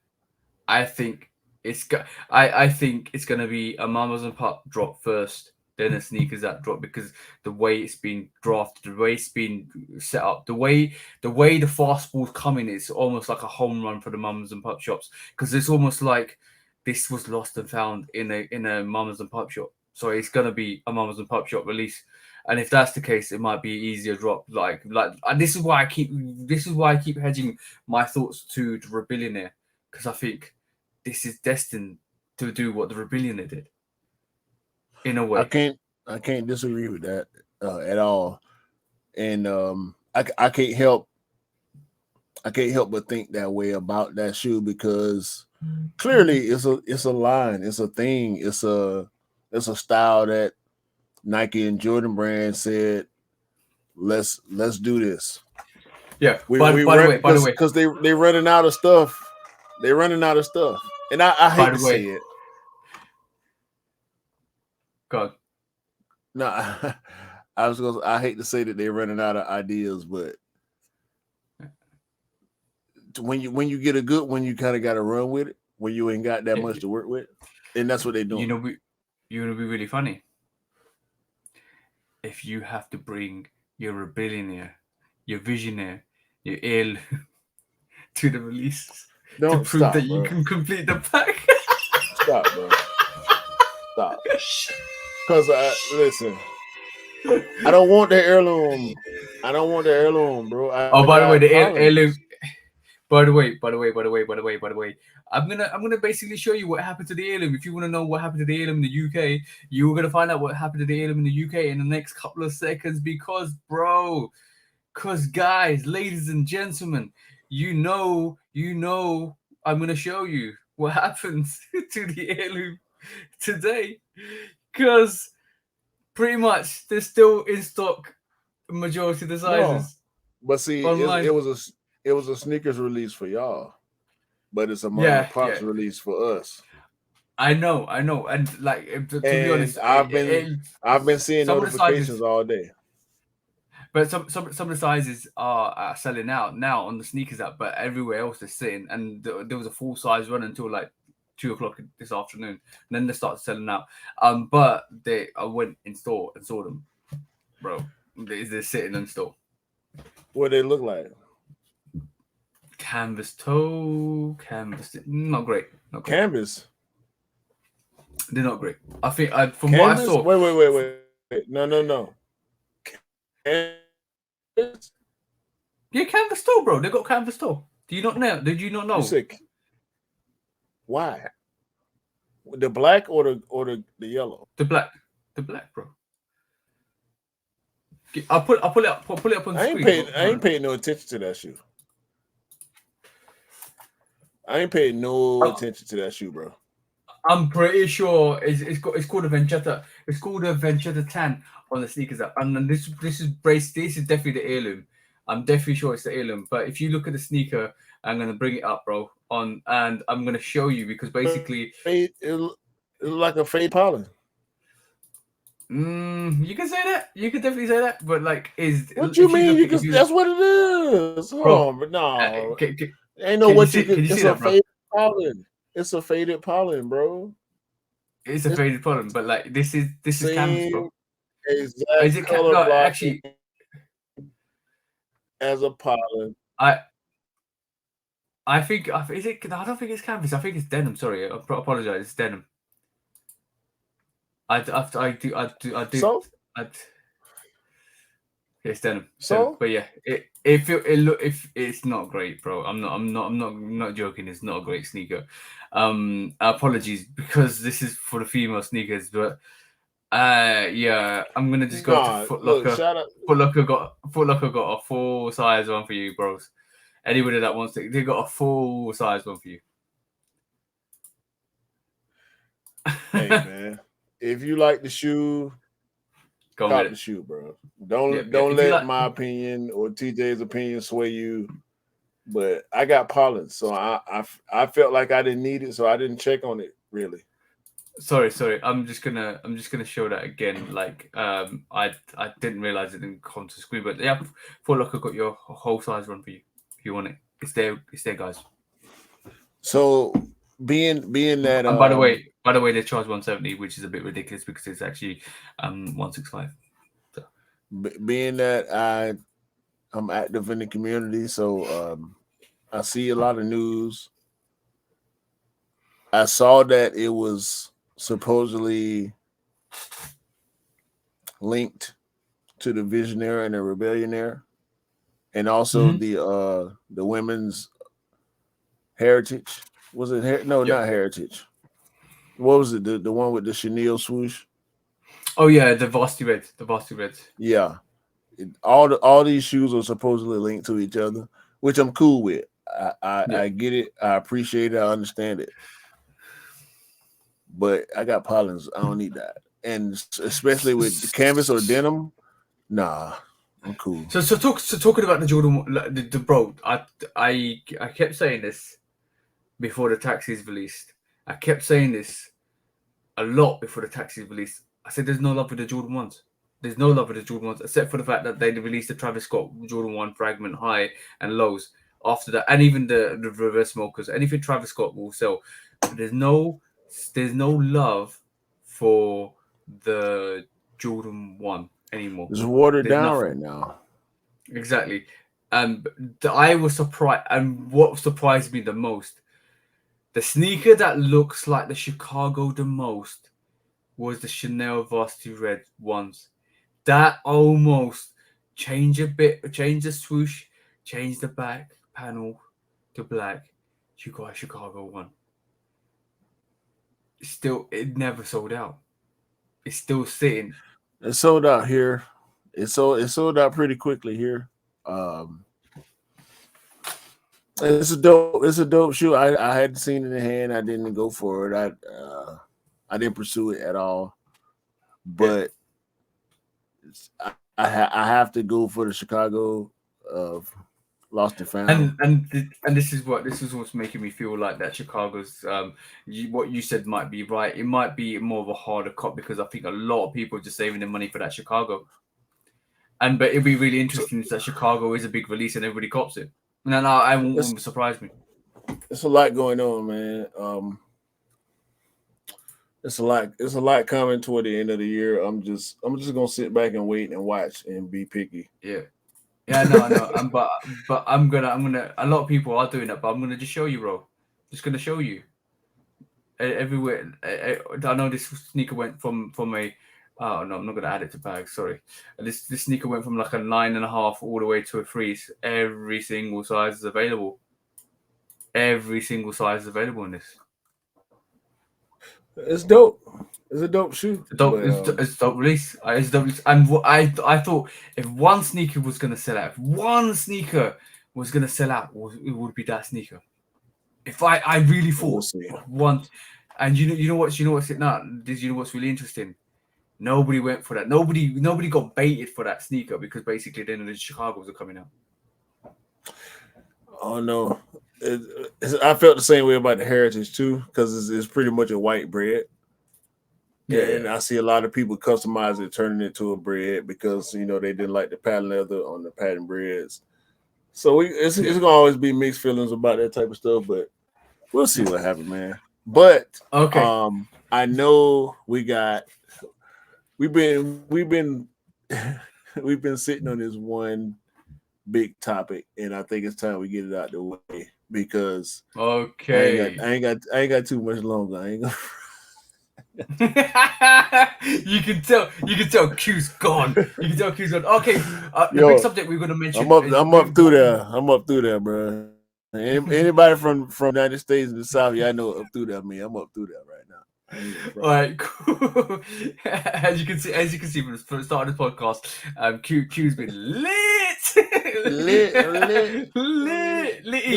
He's been lit. Okay, cool. But we've been tiptoeing around this subject matter. We've got two subjects. We've got one subject, to be honest. Let's mention this and we go to sneaker court because I think we still need to go to sneaker court and mention something on this topic because I'm trying to find out one thing on this topic because basically I want to really talk about what's actually happened over the last couple of years in terms of something. But let's look at this subject matter because I want to know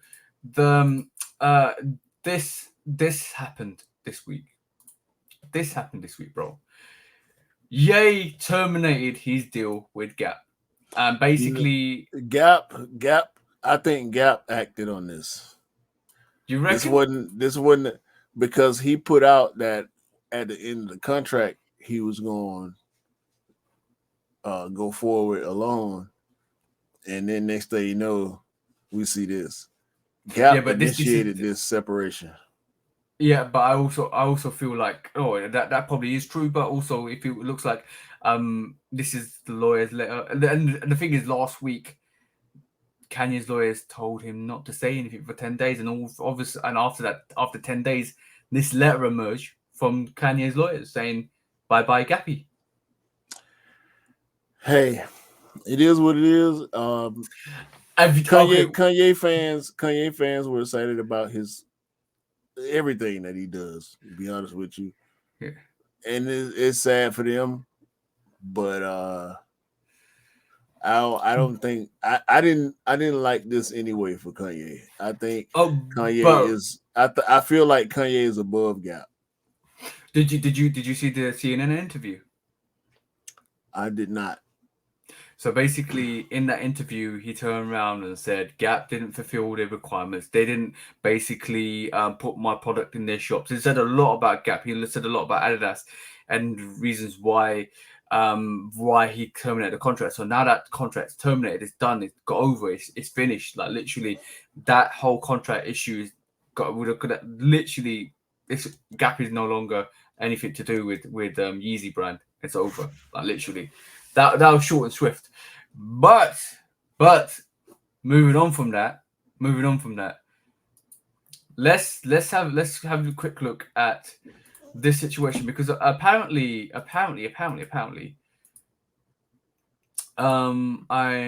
going to. It's probably worth me saying this instead of just sharing it at this moment in time. So, there's something that Scott put me onto this before the podcast. It looks like majority of the patterns for the Yeezy brand is owned by Adidas, right?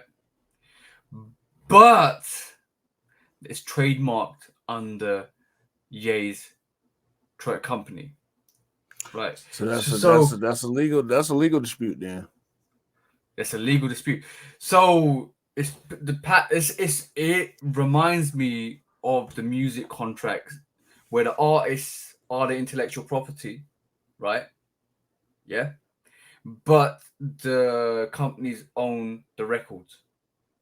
No. Similar to no. Cool. Ownership is ownership. Yeah.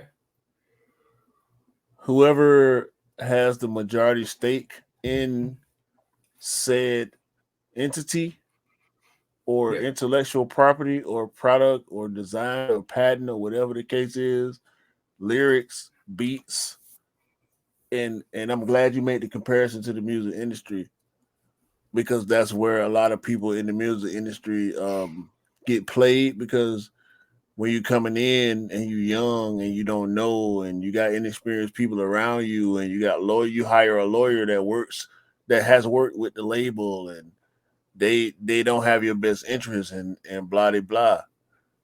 I think that's across the board.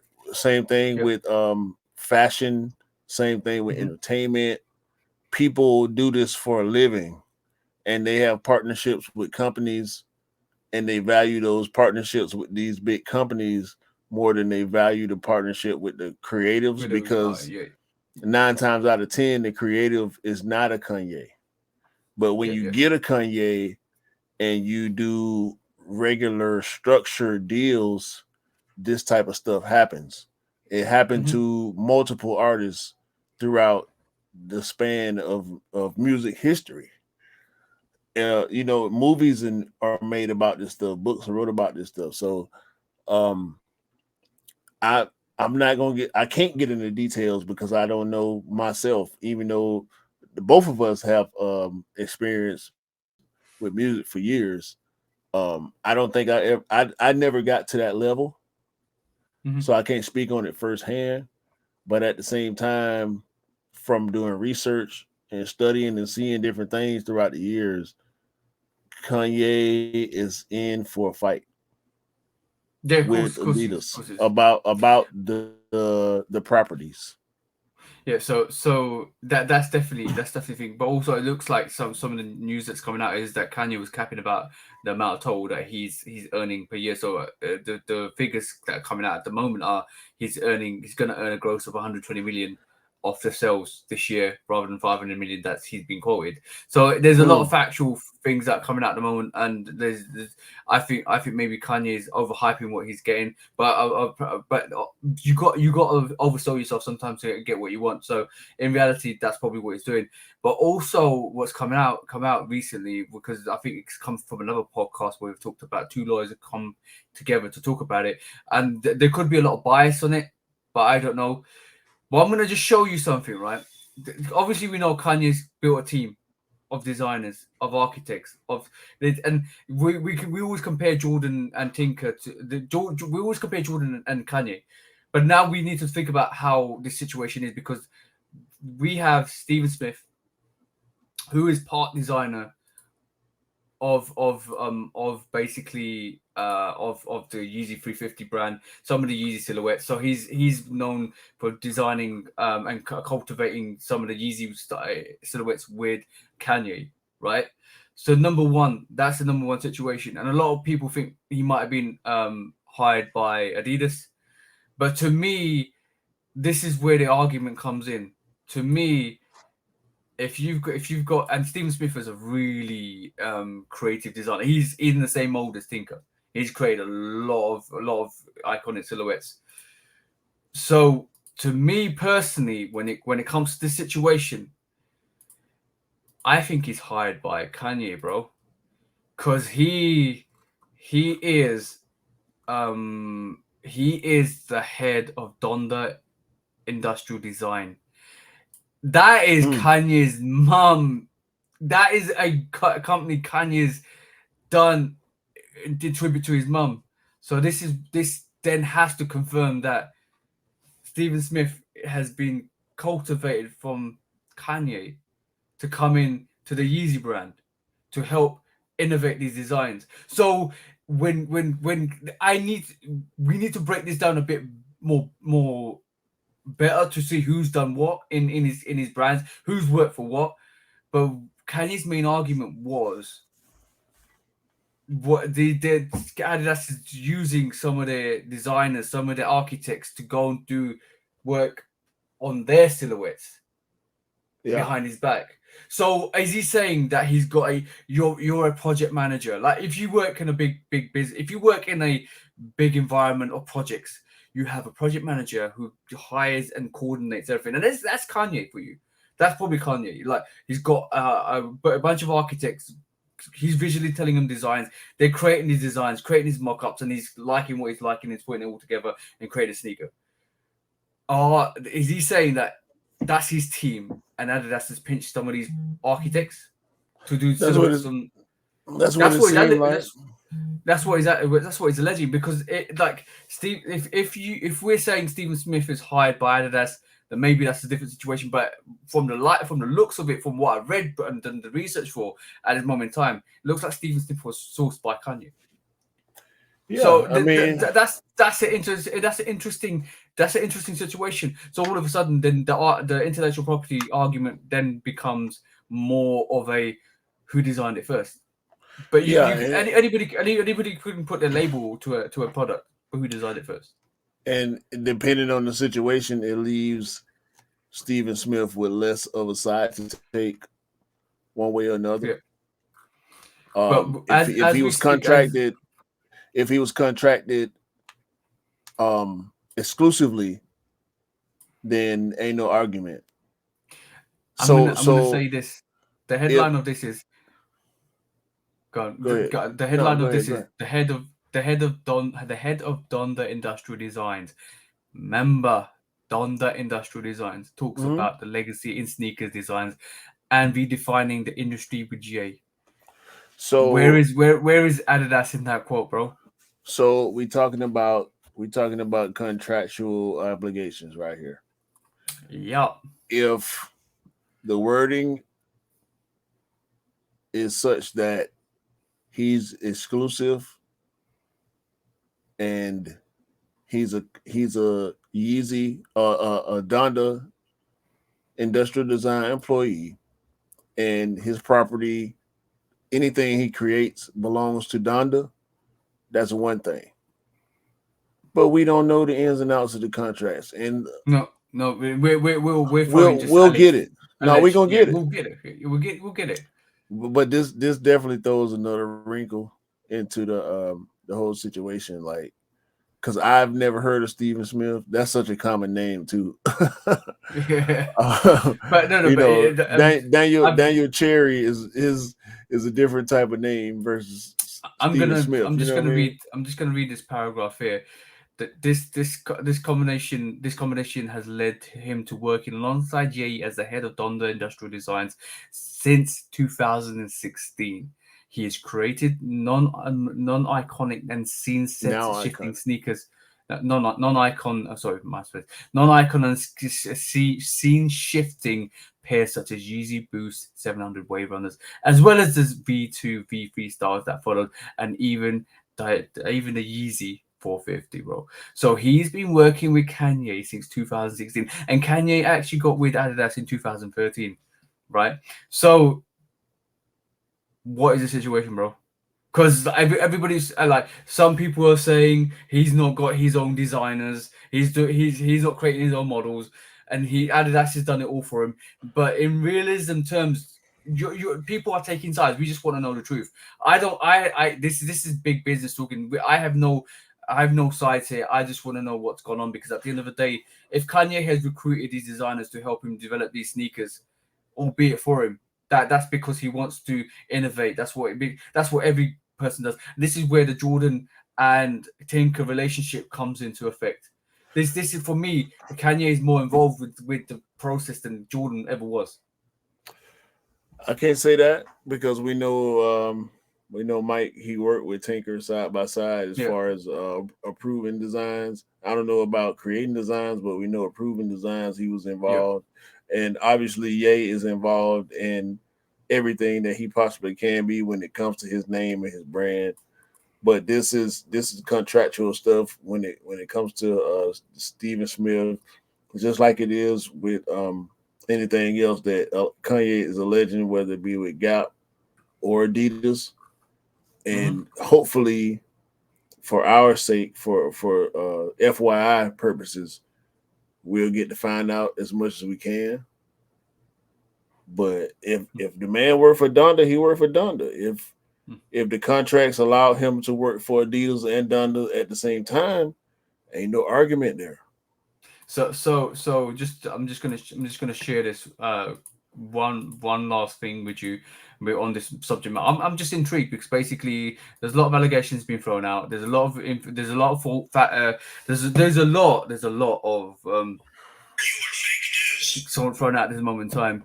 And a lot of people are either with Kanye or against Kanye. There's a lot of propaganda. There's a lot of fake news out there alleging that Kanye didn't do it alone. Kanye did do it alone. This and that.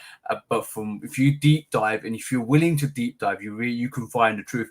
And as you can say, as you can say, a close confidant of Kanye West, Smith previously had the title of executive designer at Yeezy. Had news has emerged to accept a new role at head of industrial designs at West creative company Donda. So prior to that, he was working with the Yeezy brand. So we can go into Steve Smith. We need to go and look at all the other designers that have had involvement in any of the Yeezy brands and work out what's happening, because Jesus main arguments are, you stealing my designers, you're stealing my architects, you're making silhouettes without naming them, and you're telling me to agree to the names without consultation. There's a lot of stuff that's gone on that we're not aware about, that there's allegations being thrown by Kanye. Even though it's starting to get tiring, I want to know what the truth is, because at the end of the day, nobody wants to be in the wrong in this situation, because if you're in the wrong, you're going to get caught out. If you're going to get caught out, you're going to get caught out massively. And I still think, and Kanye's also already said after 2026, once that contract is done, he's going solo. And if he's going to go solo, he needs to make sure he's in a good place to do that. But he needs to have his design team around him to reinvent the Yeezy brand, because you can't use Boost anymore, bro. If Adidas claim all the patent, and you basically have to redesign everything, unless you buy, and like most people do in the music industry, is buy the records back. He needs to buy his patent backs to do anything. We'll see, man. I mean, it's just a lot going on right now. It's getting really interesting. A lot. The more. It's like I said this to Scott today. It's like a messy divorce, bro. Everything's coming out. It is. Everything will come out. But yeah, like, I think before anybody says anything, everybody needs to do a fact check. Everybody needs to do a fact check and work out what is going on, who's done what, who belongs to what, what's been designed, who designed it, and where it came from. Like, we're sitting here without no knowledge, and when somebody throws something into the ether, everybody believes it. And my you know me as a person, bro. If somebody tells me something, I will go do the research for it. I'll break down. I'll work out what's going where, and how, and then work out, okay, cool, all right, this is what's going on. I don't like to believe face facts, bro, because everybody can lie. Yeah. We'll see. And bro, I know you're lagging. We got one more segment, bro. And on that note, do you think it's that time, bro? Yeah. Let's When go. resale is too high. Damn resellers. Order. When hype beats go too far. These damn hype beasts. Order in the court. Order. When the back door opens, Guilty. it's time for Order in the court. the sneaker court of public Guilty. opinion.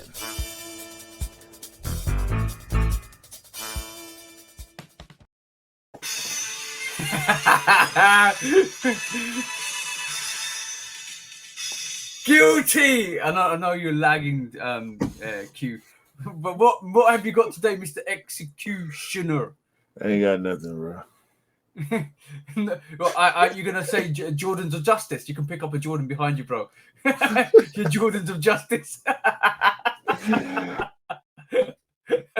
No, man, because be honest with you, let me say this. I think we all are guilty of hype one way or another. And so I couldn't bring a weapon because I didn't have a weapon that I'm willing to use against myself. So I think we are all. Go, bro. What? I was gonna say you can pick up your alcohol beverage next to you and say this is my cup. Nah, bro. But I was thinking about this earlier. We're all victims of certain levels of hype. We know it's levels to everything.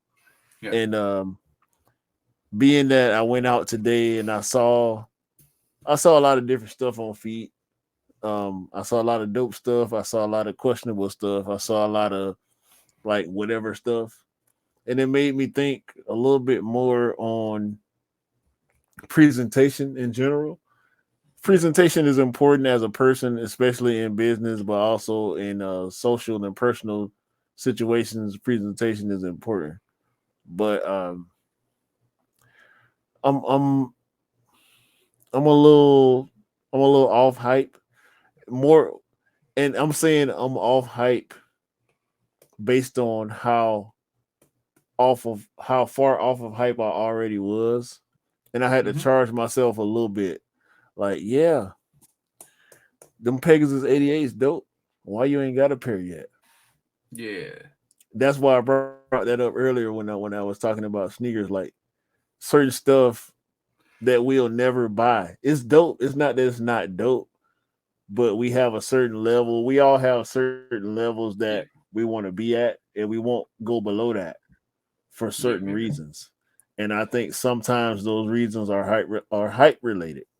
So I had to check myself. I want to check myself along with y'all. Stop with the hype beast behavior. No matter what level it's on, we got to stop with the hype beast behavior, and we got to rock what we like. You know what I watched. This is not to do with sneaker core, but I was watched something funny that Scott sent me today. I see. When you see somebody's energy change. Not. I'm talking about proper hype beast. This person I'm talking about is a proper hype beast. I'm not going to name no names. 1 minute they complain, and when they get what they want, the next minute they like to separate that ass and suck all of that butthole, bro. That's what I saw. And I was literally like, wow. Yeah, bro. That's bad. Don't be that type of person. You know what? We gotta fight it, bro. We gotta fight it. That's a. I'm not gonna call it parasite. That's too harsh. That's the disease. That's definitely that's the disease of hype. Yeah, it's a curse of hype. Disease. That's a better word. The hype virus. We got to try to purge. We got to purge our minds and our bodies of the hype virus at all costs. And you know what the cure for the hype virus is? GR. You read my mind. Sneaker Pick court. up those GRs. Pick up those GRs. That's the cure for hype virus. Pick up those GRs. Okay, cool. On a serious matter, today I'm taking Nike to sneaker court. I'm taking Nike to sneaker court. I'm taking everybody that does this to sneaker court. Why are you guys dramatically increasing the prices of your sneakers when there's no necessity to do so? Why are the J Balvins 270? Why are Jordan 1s almost 180? Why is Foot Locker putting that Jordan 1 at 170? Why all of a sudden you release the crepe hemp for 165 Air Max 1 and then the dirty denims are 152? Why are you making some clown prices? Why are you basically making prices unrealistic for people to buy? And on that note, bro, like if these sneakers are going on sale, why did you just shoot yourselves in the foot? Because nobody's picking up your sneakers for the prices that you want them to. Because at the end of the day, you're paying less for a sale sneaker than the actual retail price that you actually had them before. So if they were actually retail price for £145 or £130 when I actually was picking up Jordan 1, maybe they will sell out. This 165 price is ridiculous. This 165 price is going to go up to 180. When was the last time we saw Jordan 1s almost be like a retro 5? Bro, They are. Let's be realistic. £165 was a retro 5 price in 2017. How is it? And okay, cool. The cost of living is high. The war in Russia is actually going on, and all of that stuff is going on. But bro, nobody's gonna pay a retro 5 price for Jordan 1 in 2022 because at the end of the day, we might still pay. But you can see all these Jordan 1s are still sitting. You can say, look, okay, cool. The price of petrol, price of all of that is going back up, but are the prices going to go back down when everything's okay? No, they're not. So what I'm trying to say is, be realistic with your prices because all your sneakers going to go on sale. Yeah, it only took 2 years or so for the price of ones to go up again. Yeah. So it's a pre-pandemic they were £145. During pandemic they were reached to £155. Now post-pandemic they're £165. Mm-hmm. The retros, Air Max, Air Force Ones, Dunks, everything is up. The Zen Master 2, the Zen Master 4s, which weren't probably the Zen Master. It has nothing to do with Phil Jackson. Were £200. It makes sense. The story makes sense, though. I'm gonna always argue with you on that. Yeah, the story makes sense, but then they never released in the States. Nah, we ain't get them. We ain't get those. But y'all ain't get boy those 6s. So there you go. But the black canvas, £200. Yeah, for a canvas sneaker. What next? 300 for Jordan 2s. That's what's next. The 005 is almost like a 007 where you're actually charging £170. I ain't got 200 for those. What the hell is going on here? I ain't got bro? 200. Phil, listen to me, Phil. Phil.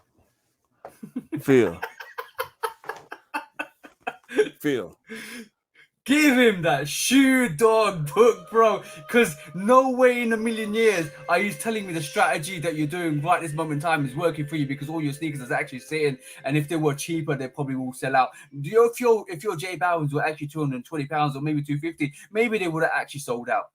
But then they didn't. And actually fact they're sitting. I ain't got 200 for no slides, Phil. I want them, but I can't give you 190 plus tax in the state of Georgia, county of the cab for that, bro. I 205, bro, for some slides, bro. Nah. And let me give you a realistic idea of what's actually happening in the streets as we speak, because the people that are actually manufacturing these sneakers and selling these sneakers don't realize that you can sleep on a stealth and get it under retail. The last sale on a stealth was £130 on StockX. The last sale on the resale market was £130.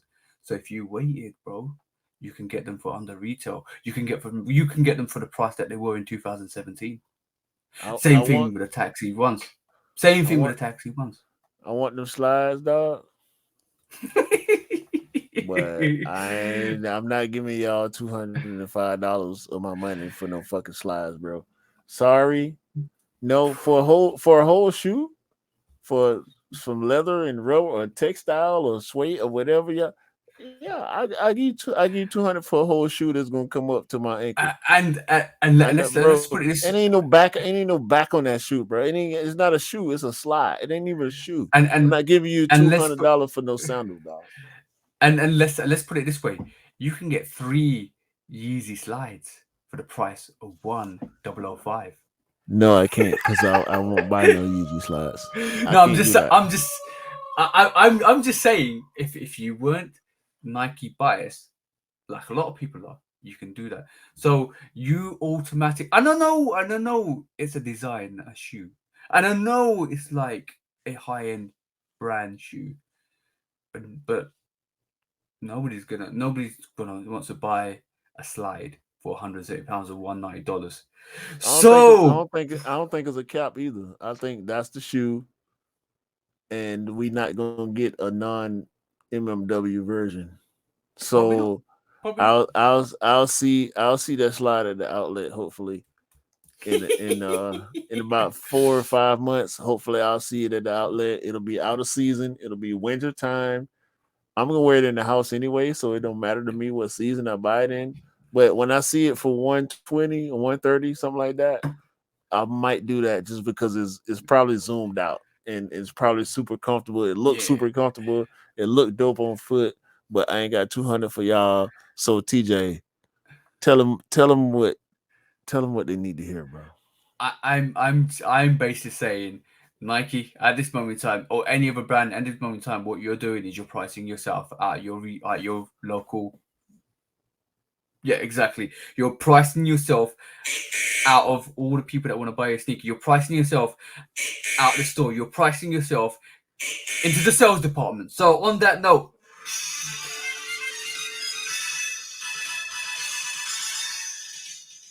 guilty, and bring them back to 2017. We want that 2017 price when everything's okay, because we want the sneakers for lower than they are, because they will sell better than they are. And on that note, bro, that's what I got to say. Yeah. A lot of this stuff is dope. Some of it's weird. I don't like it. It's weird to me. Y'all might like it. Some of it, I know TJ don't like a lot of the stuff too. But man, I ain't got 205 for you. When resale is too high. Damn resellers. Order. When hype beats go too far. These damn hype beasts. Order in the court. Order. When the back door opens. Guilty. It's time for Order in the court. the sneaker court of public Guilty. opinion.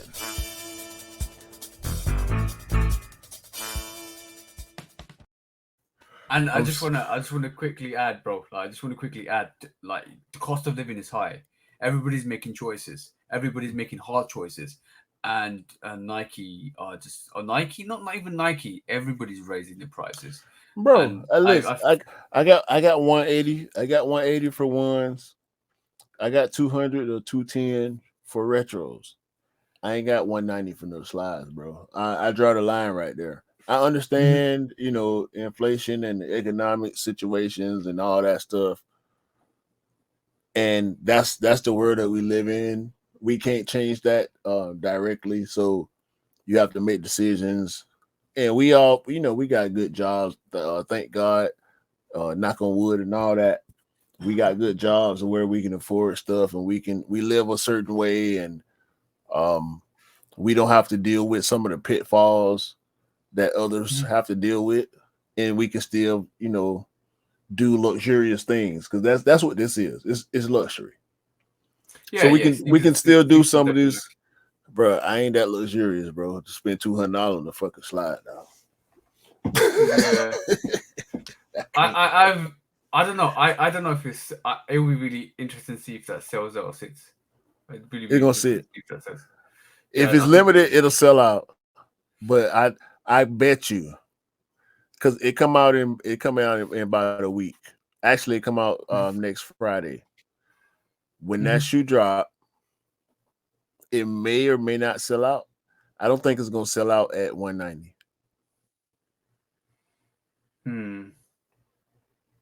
That'd be interesting to see. I think it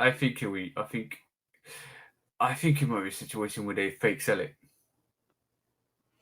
Yeah, and it's gonna go from sneakers to the Nike website to outlets. And boutiques gonna have it too. The boutiques will put it on sale quicker than Nike will, for sure. Yeah, that's always how it happens.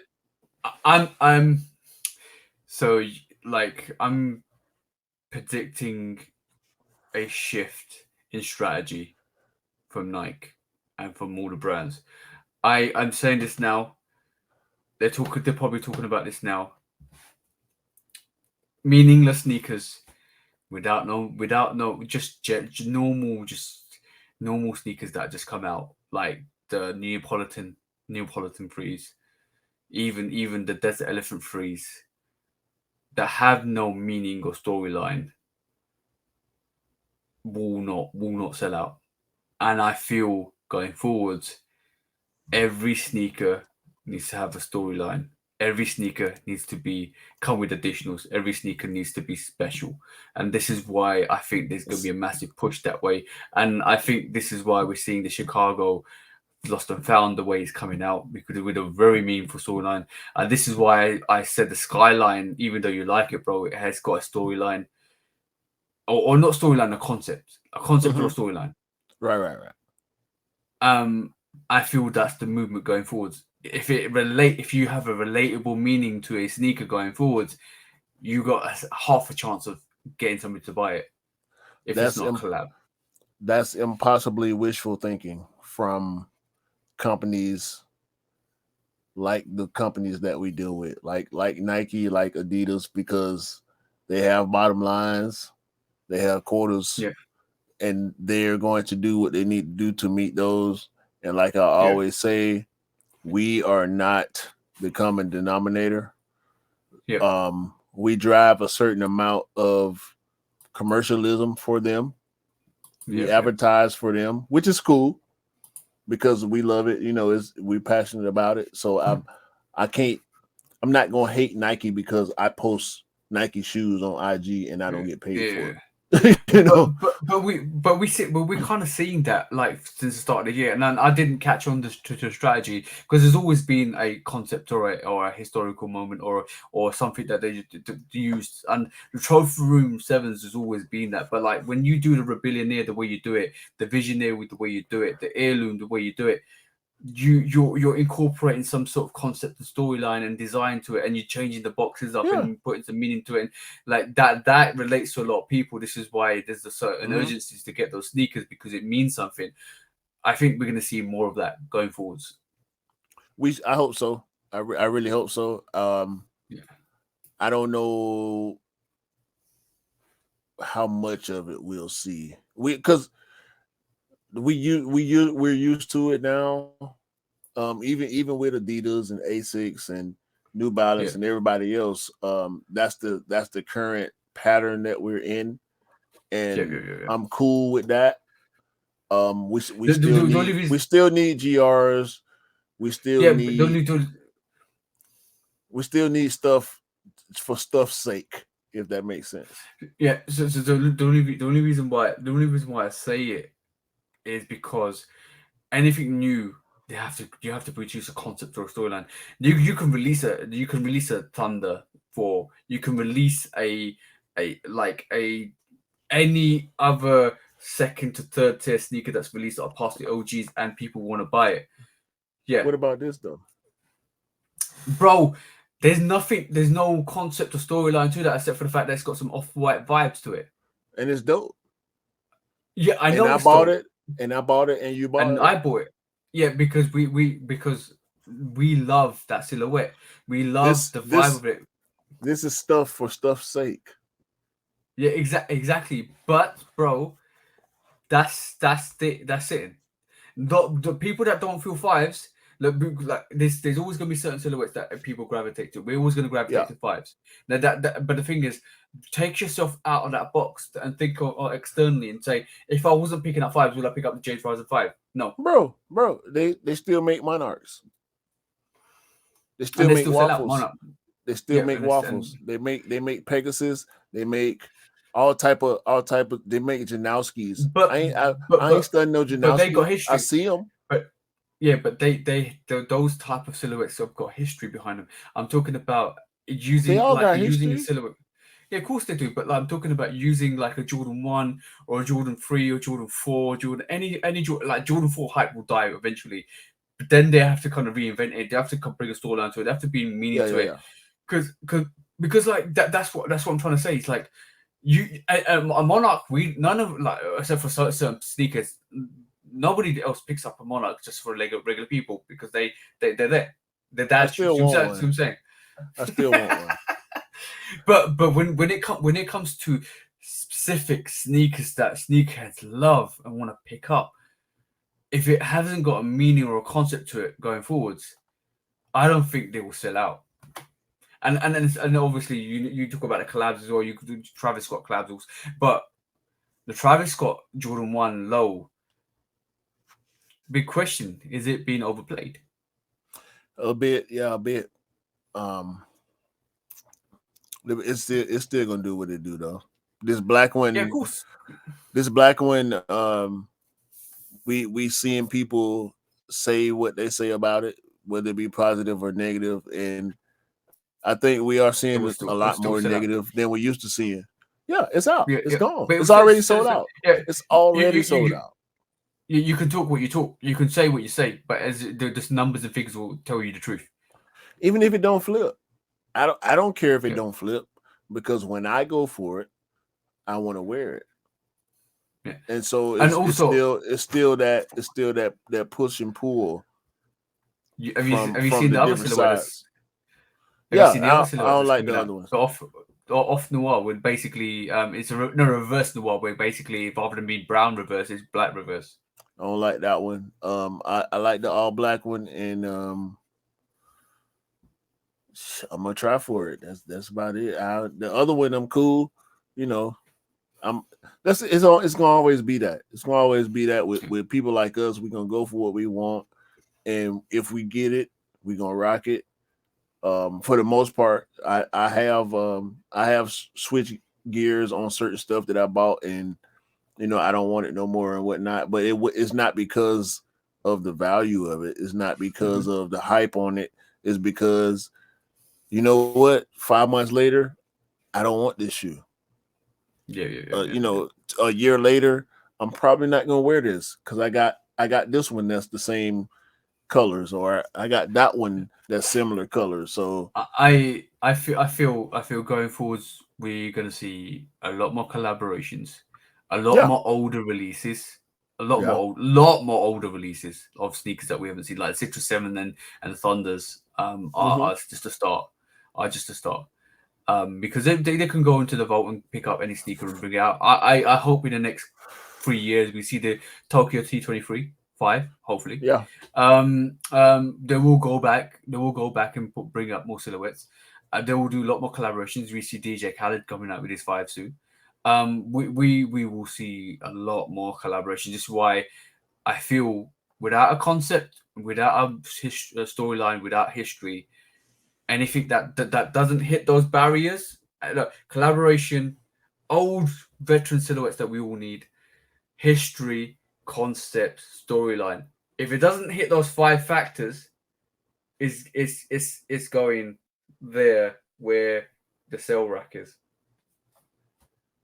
That's 2 out of 5. Well, 1 out of 5 used to be enough.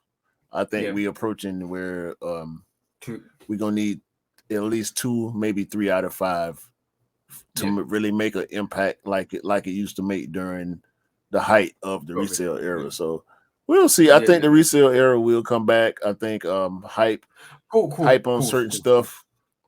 Hype on certain stuff will come back. I mean, I still see people rocking ones.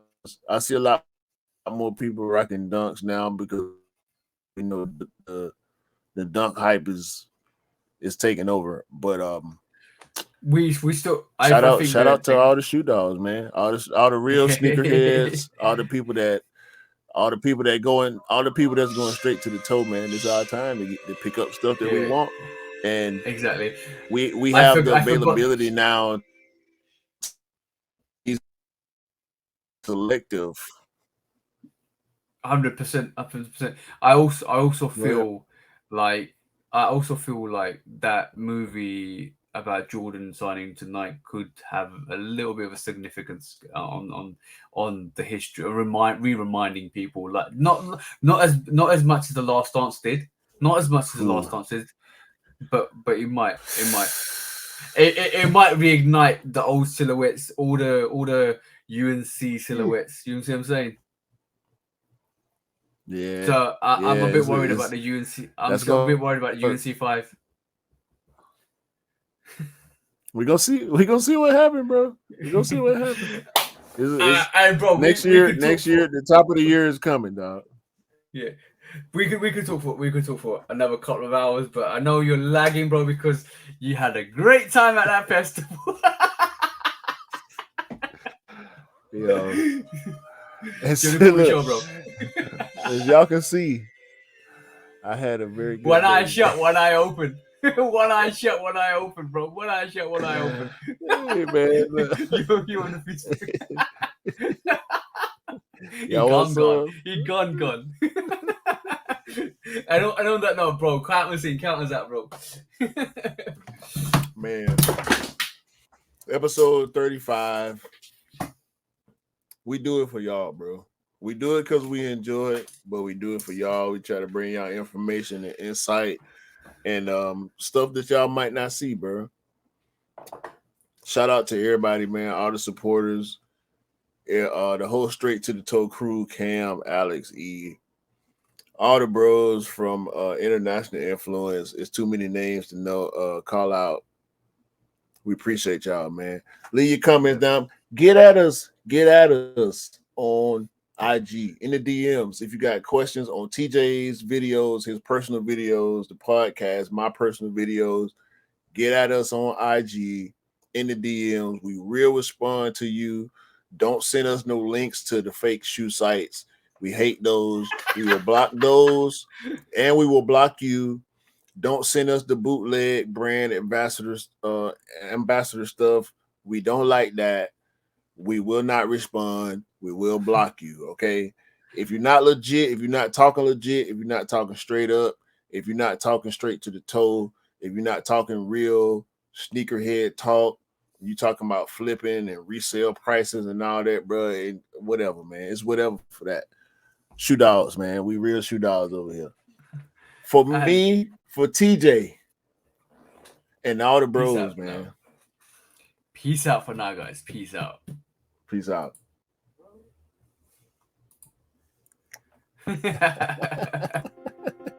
When resale is too high.